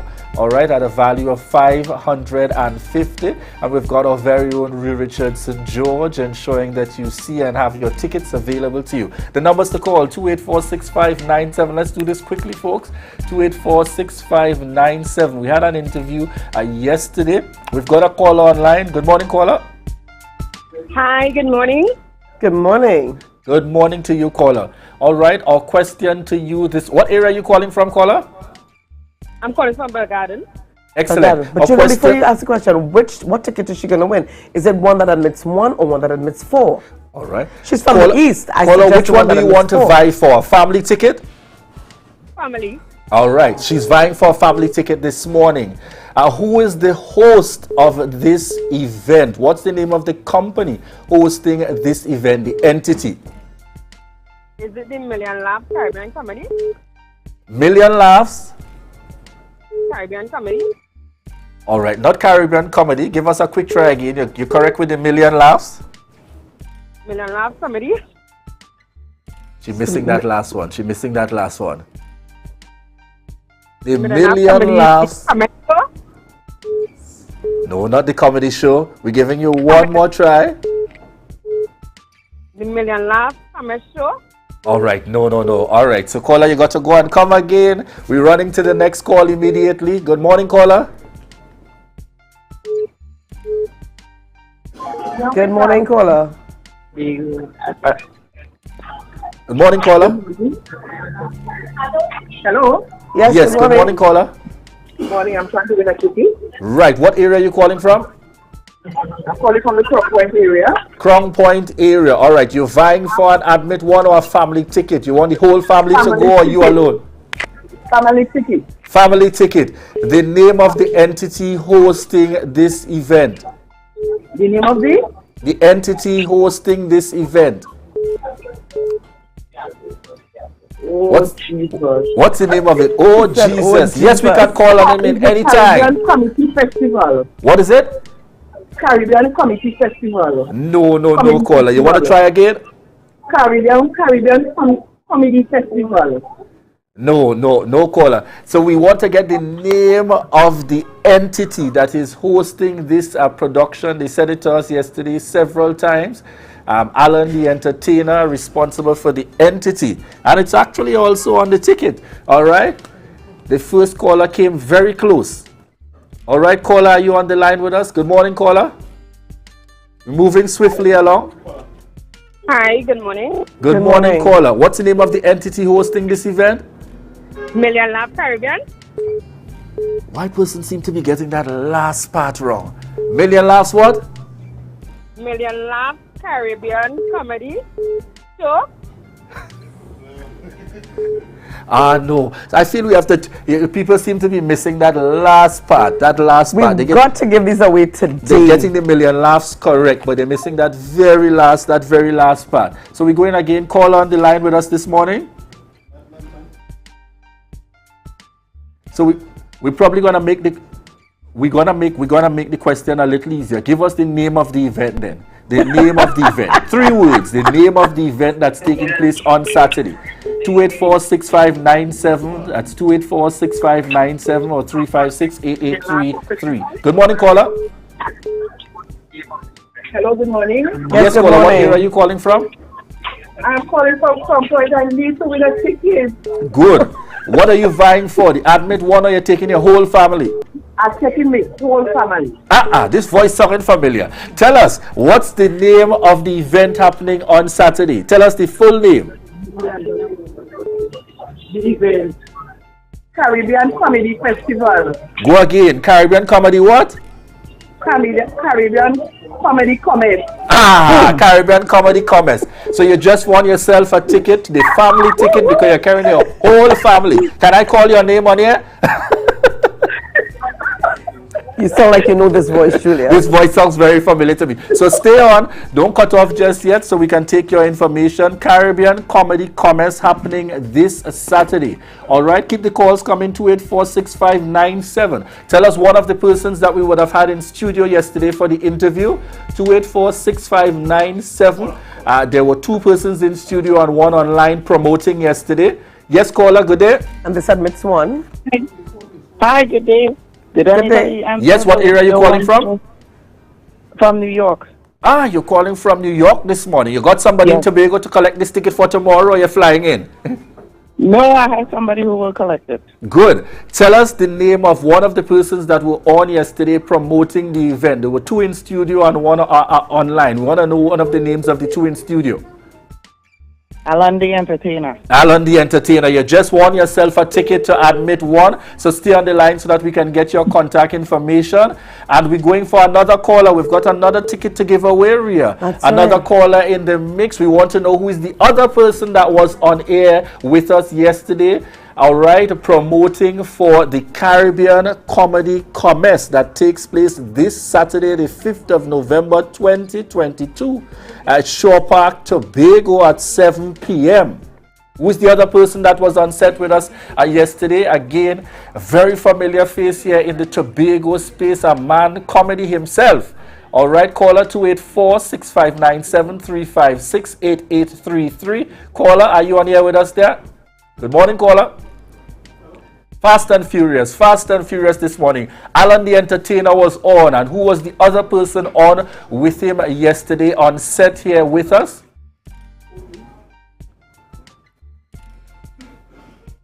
Okay, I think we've got another call. Good morning, caller. Yes. The answer to the first question would be Randy Glasgow Productions. And the answer to the second question would be Mr. Powder. All right. I know this voice as well. You just won yourself a ticket. This caller did not even need, this caller's name did not even need to be Indeed. All right. Eric Powder there was the other person on set with us. Eric Powder was the other person on set with us yesterday. And this is the Caribbean Comedy Commerce that takes place on Saturday, the 5th of November, 2022. You've been seeing the ads running here on the Tobago Updates Morning Show. Now, Eric Powder had a nice lineup. Eric Powder indicated that one of the gentlemen here ensured that their name was etched in a particular song so that you would never forget him. One of our members here on the team at Tobago Updates. Can you tell us what the song was? Tell us that line in the song and what the song, that song that he made the comment to when he was talking about all the jokes that he gave. They had to have been listening. You had to have been listening to that interview yesterday. All right, with Alan the Entertainer and Eric Powder. All right, so we're asking you to call in 284-6597 and 356-8833. And which ticket can they now win? Is it the family? They've got their choice. They've got their pick. Admit 1 or the family ticket. Anybody's going to go for the admit 4. All right, so we inviting callers. In giving his lineup when he was giving his jokes yesterday, Eric Powder said, one of the members on the team here is the smartest, and he ensured that you could never forget his name so that it was mixed up in a song that plays here each and every morning. All right? I'll be asking you to call in. It's 284-6597 and 356-8833. That's 356-8833 and 284-6597. This event takes place on Saturday. Good morning, caller. Good morning. Yes, what area are you calling from, caller? Signal Hill. Signal Hill. Yes, I wonder if you know that song. Na na na na na na. The introduction to GMT. You hit the nail on the head, caller from Singer Hill. And she further commented the introduction to GMT. Yes, good morning, Tobago. We have that coming up next. All right. So, caller, you have the option of the family ticket or an admit one. Which one you're taking? You're carrying your whole? The family ticket. You're carrying your whole family. All right. So stay on the line. We got one more to go, callers. One more to go. 284-6597 and 356-8833. That's 284-6597 and 356-8833. This is your opportunity to call. This is your opportunity to call in. I'll be giving you the question on the spot for this next ticket. 284-6597 and 356-8833. This is your time to call in. All right? I seen even Cassie busy with her phone there. No, Cassie, you can't call in from studio. All right? So this is your opportunity to call in, callers. It's 284, the final ticket giveaway, 284-6597. We got tickets for 356-8833. It's the the Caribbean comedy commerce that takes place. I've seen messages even coming in via Ria's phone. No, you can't send the answers to us via WhatsApp. You have to call in 284-6597 and 356-8833. All right? We have one more caller coming in. I seen camera and all have phone in the ears. No, we know that voice. We cannot accept that call at all, even if you go outside the door. Oh boy. No camera, no. All right, 284-6597. A ticket still to give away here, 356-8833. This is your final opportunity this morning. We got a caller on the line. We do. We got a caller on the line. Good morning, caller. Hi, good morning. All right, caller, what area are you calling from? I'm calling from Florida. You're calling from? Florida. You're calling from Florida. So you're also flying in, or you got somebody to collect on spot for you? I have someone who will collect it. Excellent. So we have been seeing the ads running. Tell us one other major name that will be on the lineup for this comedy, the Caribbean comedy commerce. Larry Joseph. Larry Joseph, you just won yourself a ticket. Congratulations, caller. And we want to thank all our callers this morning for calling in. This was the call-in segment for ticket giveaways. All right, this morning we want to thank each and every one of you. And remember to stay on the line so that we can get your contact information. And I can't help but remember that one with Eric Powder. Na na na na na. Viewers, stay tuned. Na na na na na. GMT. It's that kind of day as we prepare to head on over to Good Morning Tobago. And you should remember that song, na na na na na. All right? We should have somebody sing it, you know. Do have an enjoyable weekend, folks. And we're heading straight on into this song where he ensured that his name was etched as we're going off to the Caribbean Comedy Festival taking place tomorrow. The Caribbean Comedy Commerce that takes place tomorrow at Shore Park from 7 p.m. Remember to head out and enjoy it. Take care and bye, folks. See you next week. Stay tuned for GMT with Candice. Tobago updates. Good morning, Tobago. Wake up with Candice and Denasia. Let's go. It's a brand new morning. Rise up to a brand new dawning. As the passion start to rise, the energy fill the skies. I say thanks for favor to wake up and hear me neighbor. 60,000 people strong, and the vibes is never wrong. We are beauty, we are power, we are people in the sun. We are beaches, we are rivers, we are melanated ones. We special and there is no denying. Tobago is number one. I am you and you are me. Together we stronger.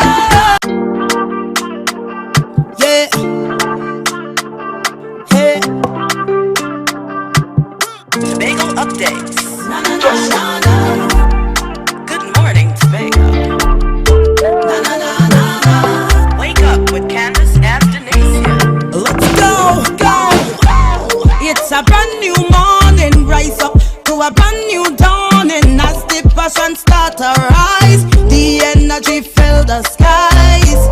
I say thanks for favor to wake up and hear. Welcome to Good Morning Tobago on Tobago Updates, your source for current affairs in Tobago, Trinidad, and the region. With the perfect conversations to complement your morning routine, I am Candace Jackson, and let's get started with the news in 90 seconds. Despite budgeting $17.5 million for the Tobago Carnival, only between $12 million and $13 million was spent. This was announced by Secretary of Tourism, Culture, Antiquities and Transportation, Tasha Morris. The final figure will be released following a post-mortem on the inaugural festival. Meanwhile, Boris estimates that as many as 30,000 people may have visited Tobago during the carnival period and took part in the many events in the lead-up. Using an estimated spend of $3,000 per person, Boris indicated that Tobago might have gained as much as $9 million in revenue. In some other news, the Minority Council accused the Secretary of Health, Wellness and Social Protection of allowing the Tobago Regional Health Authority to continue operating without a board. According to the minority leader Calvin Morris, the absence of a board is illegal and goes against the laws of Trinidad and Tobago. Meanwhile, Minority Councilor Petal Daniel Benoit said that the recent appointment of a CEO without the approval of a functional board is also illegal. Both expressed concerns about the apparent lack of separation of powers between the Secretary and the TRHA while the administration delays the appointment of a board. And nationally, local government elections were postponed until 2023 to facilitate the proclamation of the new local government legislation. However, this move was met with criticism from opposition leader Kamala Persad-Bissassa, who accused Prime Minister Dr. Keith Rowley of running scared of the public. She claimed Rowley's move to partially proclaim certain parts of the local government legislation to extend the term of current elected representatives is in keeping with the draconian and undemocratic nature that is the PNM regime. Persad-Bissassa demanded that the Prime Minister call the local government elections for democracy to take its course. And that was the news in 90 seconds. And well, viewers, like I said, we have quite a bit to get into today, so we're going to get straight into the discussions. And first up on our lineup is Dr. Shane Mohammed, who is a geopolitical scientist within our space and the usual contributor to the Tobago Update show. Good morning and welcome to you. So how are you doing? I was telling Parks last night when we were speaking, I genuinely have a Tobago. I said before, it's a pledge now. I have a Tobago. And I feel if I had come to sing in the Calypso competition, it would have been I have a Tobago Tabanka. Well, I mean, were you here for the carnival? Oh, you missed out. Candace, my schedule has gotten so busy that I could not even afford to run away. And to be honest with you, I didn't think it would have been.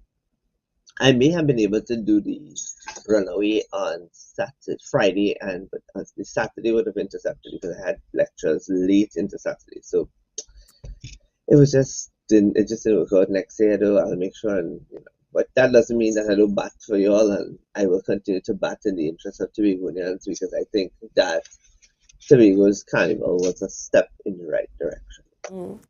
All right. Well, moving to our discussions today, we released a video recently speaking about Mr. Watson Duke and his comments on the carnival, saying that it was a failure. And you had some pretty strong opinions where that is concerned. So I'm going to give you a chance to sort of, bring the public up to date as to how you feel about some of the things that Mr. Duke said about the carnival. You're going to play part of that video. Yes, I think we're supposed to play part of the video.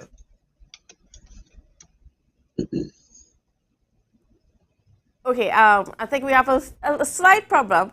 But of course, I mean, basically what you said is that Mr. Duke is is wrong for his statements, and as he continues to make certain statements like this, he's becoming irrelevant within the public space. Yeah. I think everybody knew and everybody was excited about the thought, just the thought of Tobago Carnival. And there were questions and doubts over the time that people were looking into the design concept, how it would look, what it would look like, the trajectory it would follow, the style, the everything, right? And I think the very fact that it came to a fruition, but not only that it came to a fruition, but it attracted persons in Trinidad, it attracted people in the region, it attracted people in Curacao, in Aruba, it attracted people in New York, in Canada, in Miami, in Europe, in London. It attracted everybody. I mean, when you look at the amount of flights that touched down on the ground in Tobago, I am of the opinion that it was a success. And it was a success by the very fact that there was an influx of people in Trinidad, in Tobago, regardless of where they came from. And then I hear this idiot talk about where, he said it was, let me just get some fine, let me just look at the article. But he literally talked about it was a failure, it did not work. He said that the DHA needed to apologize for it being a apologize, failure. yeah. Apologize for being a failure. And I'm like, what? Do what? Apologize? I said, let me tell you, in my mind, and in the video I said, when you see the Minister of Tourism of the central government hugging up the Secretary for Tourism for pan and powder, and they're having a ball of a time, and they're chipping, and they're dancing, and they're moving, that is the unification of people through culture. That is the unification of people through an expression of music, through an expression of something that is unique to the island. I mean, I was jealous that I was not in pan and powder, but let's not get into that. But the point about it is, where or in what way has Watson Duke, in the last, between resigning as Deputy Chief Secretary and getting replaced as the Chief Secretary, to now, what has he done for his constituents or his electoral district of Roxborough and environs? What has he contributed? What policy, what program, what idea, what thought, what creative or innovative thinking has he embodied to move Roxborough from being a village to the city? You can show 100 renderings, candidates, 100 renderings of what we want something to look like. But if you're not in the heart and center of the thing with the passion to drive it, forgive my English, then how the hell is it going to work? We have a situation where in Tobago, we had a situation where, it comes down to determination, drive, commitment not to the culture only, but to the people, to the economy, that this was going to happen. And you know what I have to give Tobago a lot of credit for? Because they could have ignored the fact Diwali was on a Monday. The whole Diwali celebration, the Holy Week, we're still in the month of Kartik, but the main aspects of the holy month of Kartik and Diwali had just completed, and therefore it gave Trinidadians and Tobagonians and Guyanese and people living in the diaspora in New York and Miami, it gave them at least 3-4 days to breathe out and to relax from the period of fasting, the period of spirituality, the period of religiosity, to prepare themselves to come down and party. When you see images like this, right, it reminds me of 2020 when I was chipping down the road and enjoying myself. And I will say this, they were one of the most memorable time for me in Tobago was Juve in 2020, because watch me, I was whining and people whining on me because they only know me from the TV, and they were hugging up and we jumping and we liming and they giving you drinks. And is Duke so far removed from reality, so dumb and so stupid and so ignorant that he has lost any understanding of what carnival is? I mean, and you also raised the comments about, the rain, because, Mr. Duke said that part of the failure was that, we chose to have the carnival in a rainy time. But you also said it's like, I mean, that sometimes happens. Candace, to start with, let me ask you the fundamental question. If people had an issue with the rain, where the umbrellas come out from? They buy it, they borrow it. Speaking here about the Burna Boy concert, which was not even a THA sanctioned event. This was something put on by a private promoter. Again, Candace, talking about things that are not relevant and he does not understand or is not informed. I mean, carnival is not just about THA, and that's what the idiot has not realized. Watson Duke needs to stop talking. He needs to stop talking because he's become a nuisance. And you're right. The Burna Boy was not a THA event, it was a private event, and that is what carnival is. It's a public-private partnership of the explosion of culture into the world and onto the world. And if I went to the Burna Boy concert and I choose to pay $2,000 for the ticket to see Burna Boy and carry an umbrella too, right? That is my prerogative.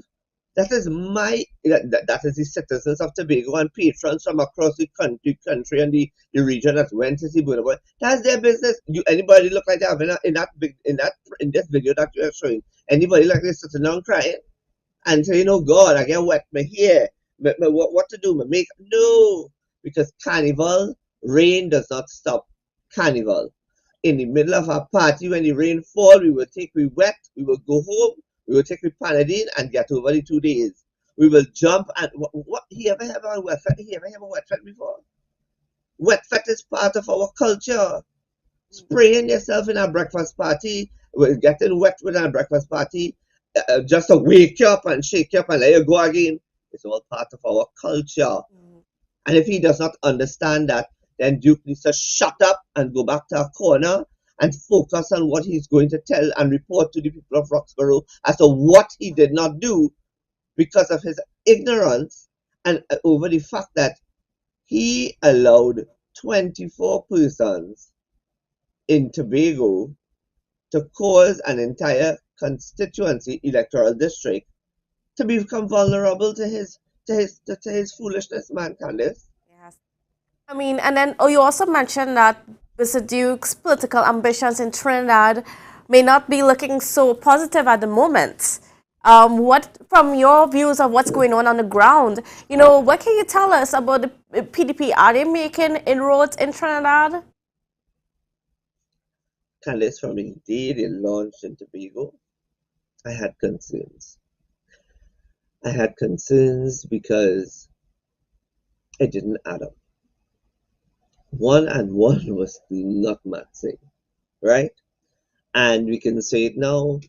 There was this code. They could have seen that there was this code that I don't think that Tobago PDP was prepared to rush into the Trinidad space, and therefore by Duke going ahead and doing his grand launch in Tobago in Trinidad using the why he didn't use, instead of using the Hyatt, right?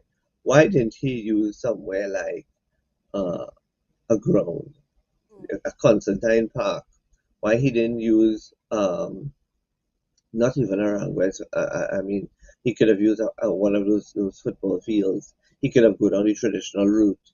He could have saved that money and used it to go into a space where people would have been allowed to vend and earn, so that you would have shown the people of Trinidad and by extension Tobago that your party is about giving people opportunity and about building entrepreneurship and innovation, and none of that existed in the launch. The launch was about high society fanciness, jacket and tie, eat a finger food and have a sip of some kind of beverage, and rubbish. That is not the launch of a political party. That is the launch of elitism.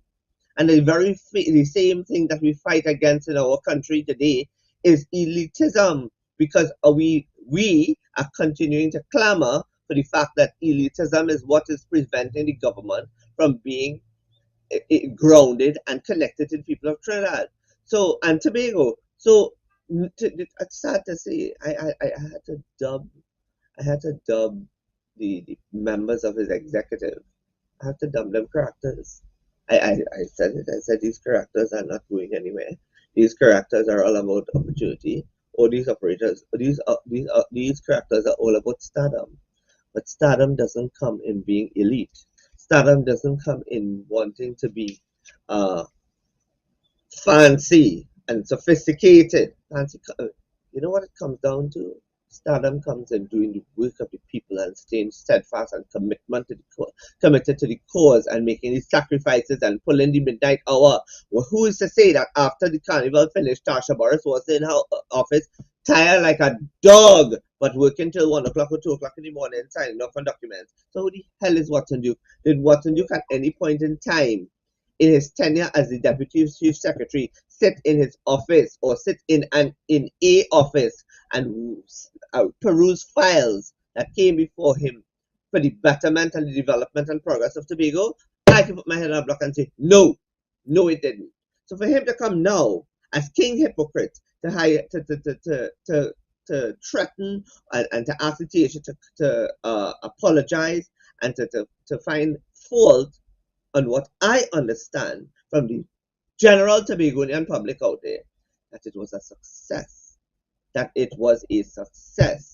Right? And for the first time, for something for that happen for the first time, they could only use the first opportunity. I teach a course called Sustainable and Responsible Business, and I also teach a course called Improving Organizational Behavior, Improving Organizational Performance.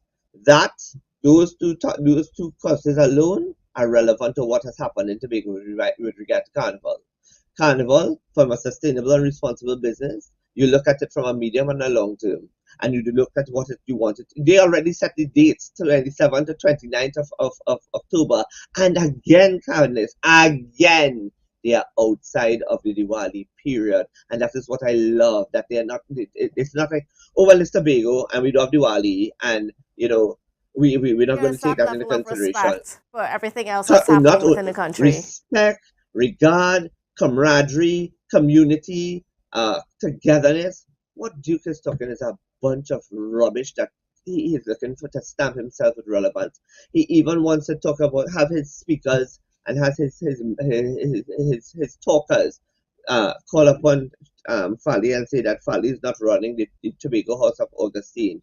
Well, let me tell you something. Yes, he is running the Tobago House of Augustine. You know why? He's in charge. He won handsomely, and he is the leader of the Tobago House of Assembly, responsible and charged with putting down policies that are going to benefit the Tobagonian people.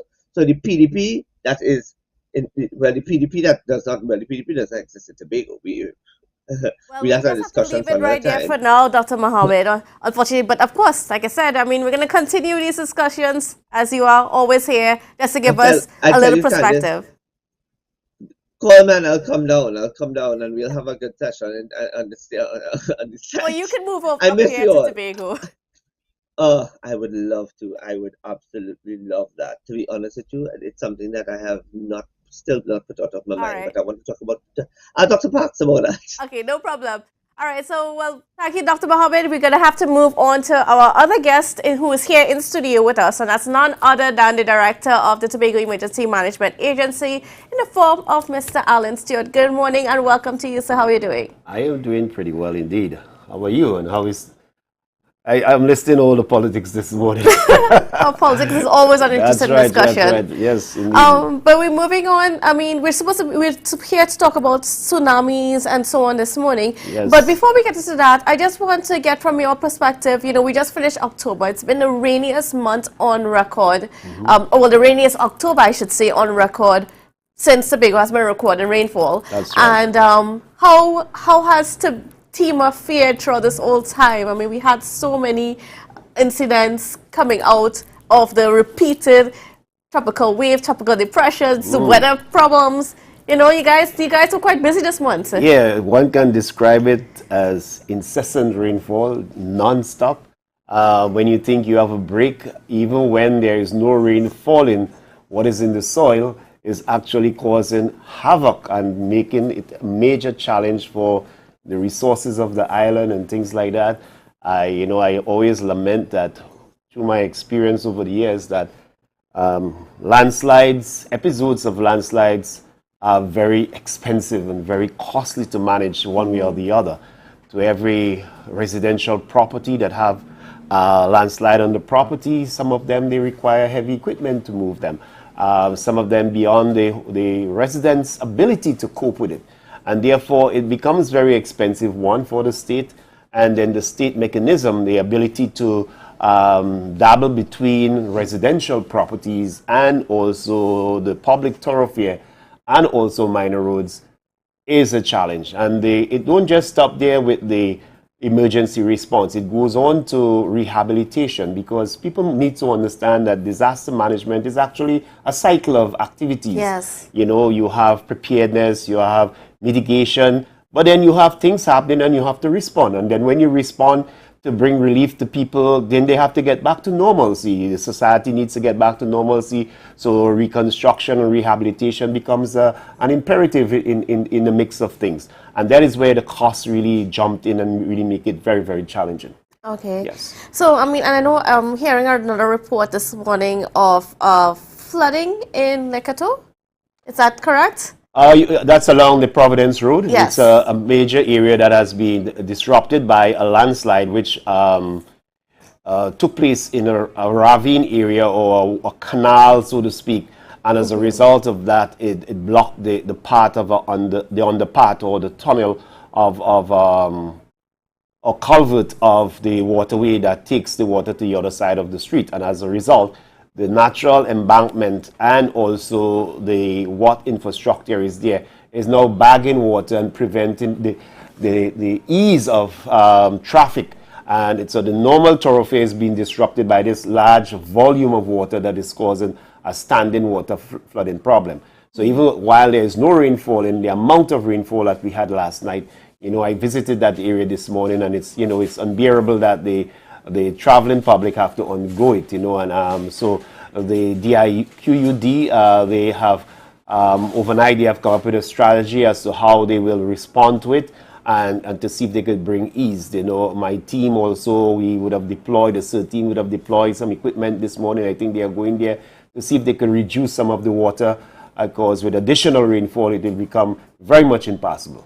How did your resources hold up throughout this whole month?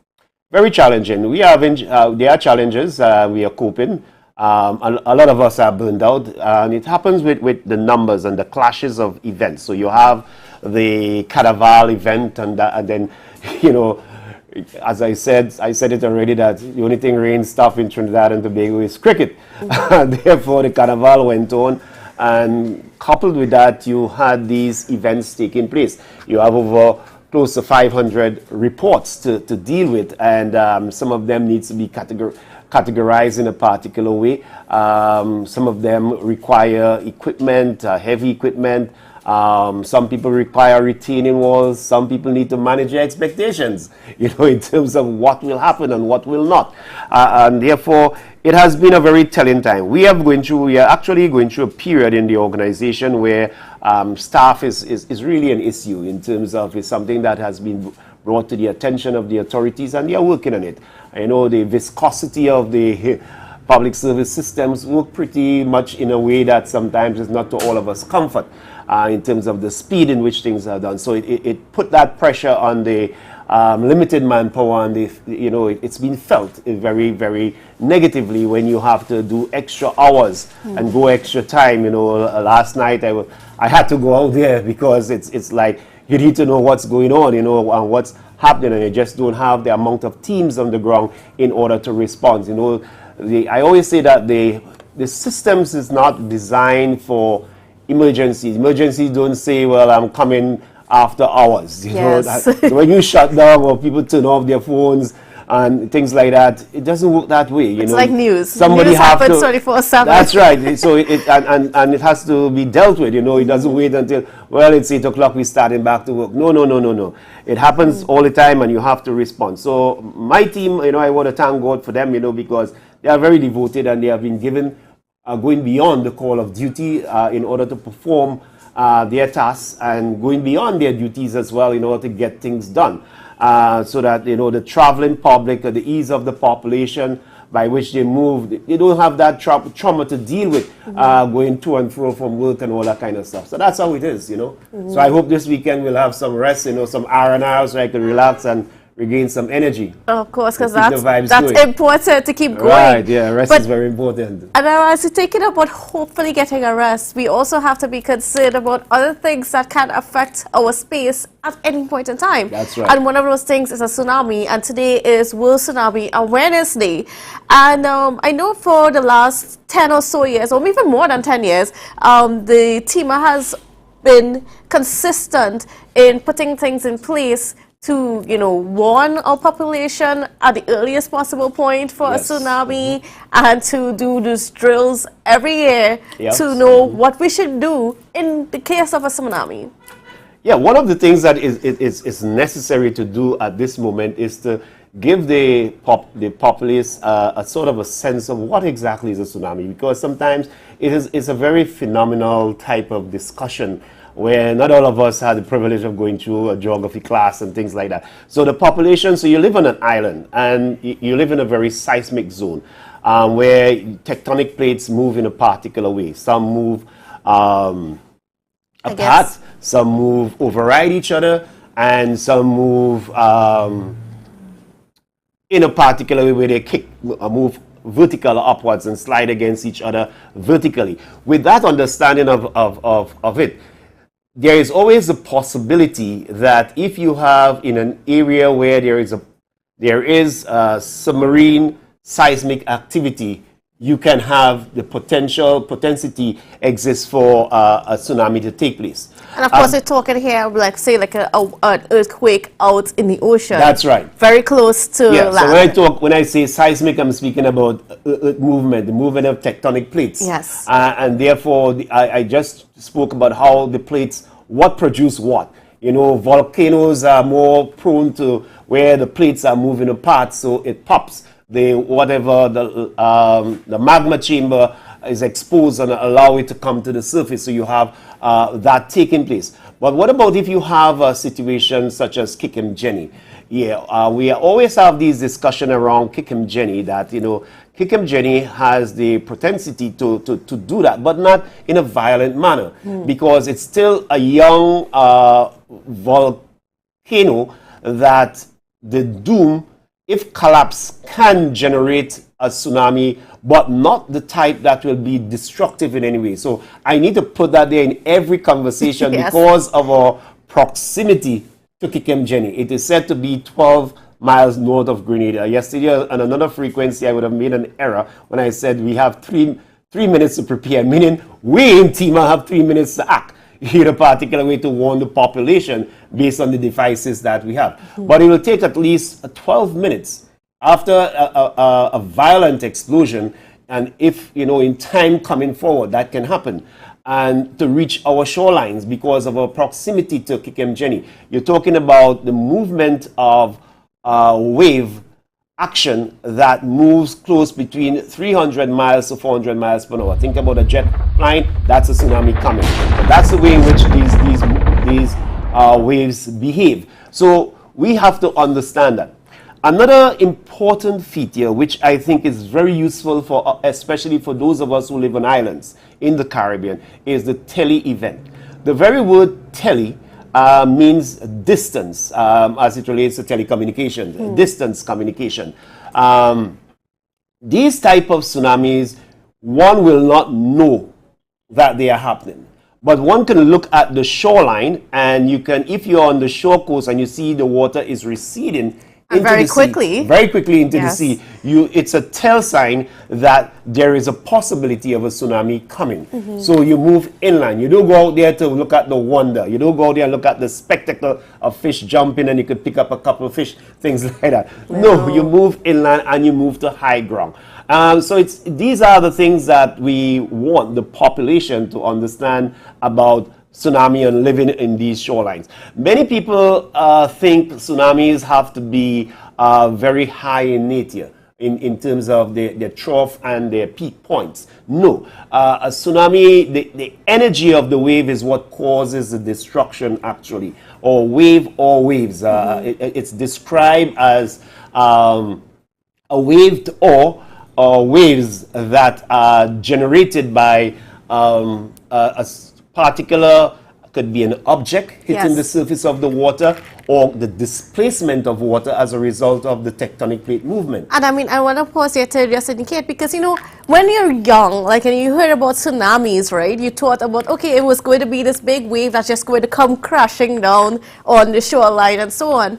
But then when we saw what happened in Japan and Indonesia back in the early to the mid-2000s, and then we realized that, you know, actually a tsunami is just basically a rush of water that just continues inland, and that's from the energy, like I said, created by those seismic activities, whether it be an earthquake or a volcanic eruption. And, you know, and there's a lot of information out there too, a lot of videos and documentaries that we can learn from. You have things like avalanches that can cause it. You have the displacement of can cause a displacement of water, or you could have a meteoroid hitting the surface of the water, something falling out of the sky of a very large magnitude, but at high speed that can crush into the ocean and also generate waves. And then waves. Push that volume of water. That volume of water, and that energy is what caused the destruction coming inland. And it's something that we have to be prepared for, and therefore probably to take me on to the next area of the discussion in terms of, well, what are we, how do we prepare ourselves for such?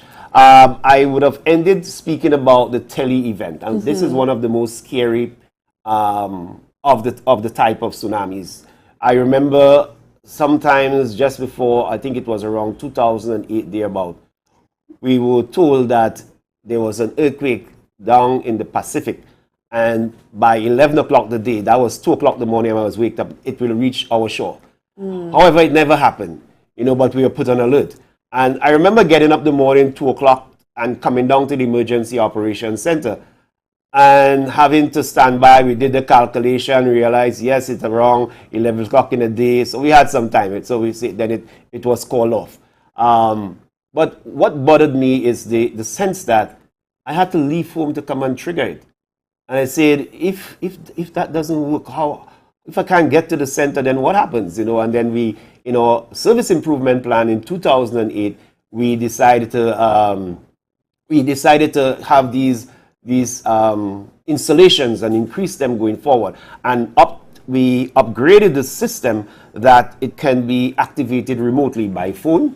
So I have our tsunami system on speed dial. So if I'm in OSIAC, and you learn that there is a tsunami coming to Trinidad and Tobago, the Caribbean, you can activate it remotely. You can also activate it by way of radio. You can activate it by the radio. So these are systems that we have improved over the years. Once a month, we exercise these horns. We make sure that they are workable. So right now we know they are one given a bit of problems, so we were able to get the parts in, and we will do the repairs as soon as possible. But that is that is the purpose of exercising and doing drills. So the first Thursday of every month, Tobago, Trinidad, we exercise our early warning systems at the 11:30 on the first Thursday of every month, between that time and 12 noon, every single month, like clockwork. And that allows for the testing. It allows for people to become familiar with the tsunami tone whenever it may be sound in real. All right, so that gives you a wrap as to what we do. And I think in keeping with the day of observation, I think this opportunity that you all have provided us with, it allows the population to understand, to become more aware that not only we have these systems, but they are the living hazards that we associate our lives with. We as human beings, we live on the surface of the earth, and therefore we have to understand the hazards that we share the planet with and prepare ourselves as best as we can to mitigate where we can reduce the impact of these hazards or prevent them where it's possible. And also, if they occur, we respond appropriately. And if we are impacted negatively, then we do all that, or the resources we can generate from around our space and externally. We understand the mechanism that is nationally, regionally, that can come to bear for us to rebuild our lives going forward. All right. And is there anything new that we are doing on the space other than that the telecommunication, the tele-triggering thing that you just mentioned? Is there anything else that we're doing for our people to just be prepared and to be warned earlier? Yeah, I think it's probably important that I allow this moment to talk about the CERT 1000 strong, because at the end of the day, it boils down to human action.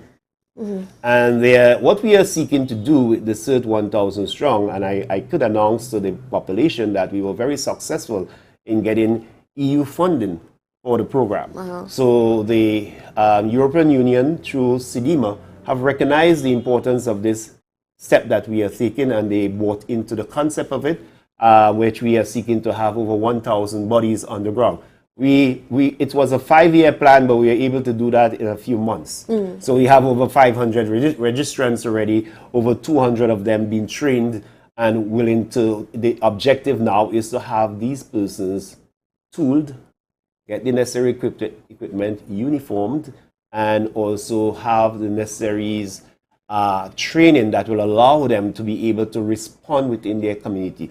Because in any catastrophic event, the regular first responders, it ain't gonna work. Yeah. Good. You need people if we have, positioned. yeah, if we have a repeat of what we had in 1963, it will not work. As you can see, this event alone tells you that you could strip your resources, and therefore people want to help sometimes, but they're not trained. People want to have goodwill, but they don't have the tools. People want to perform, but they are not properly PPEs.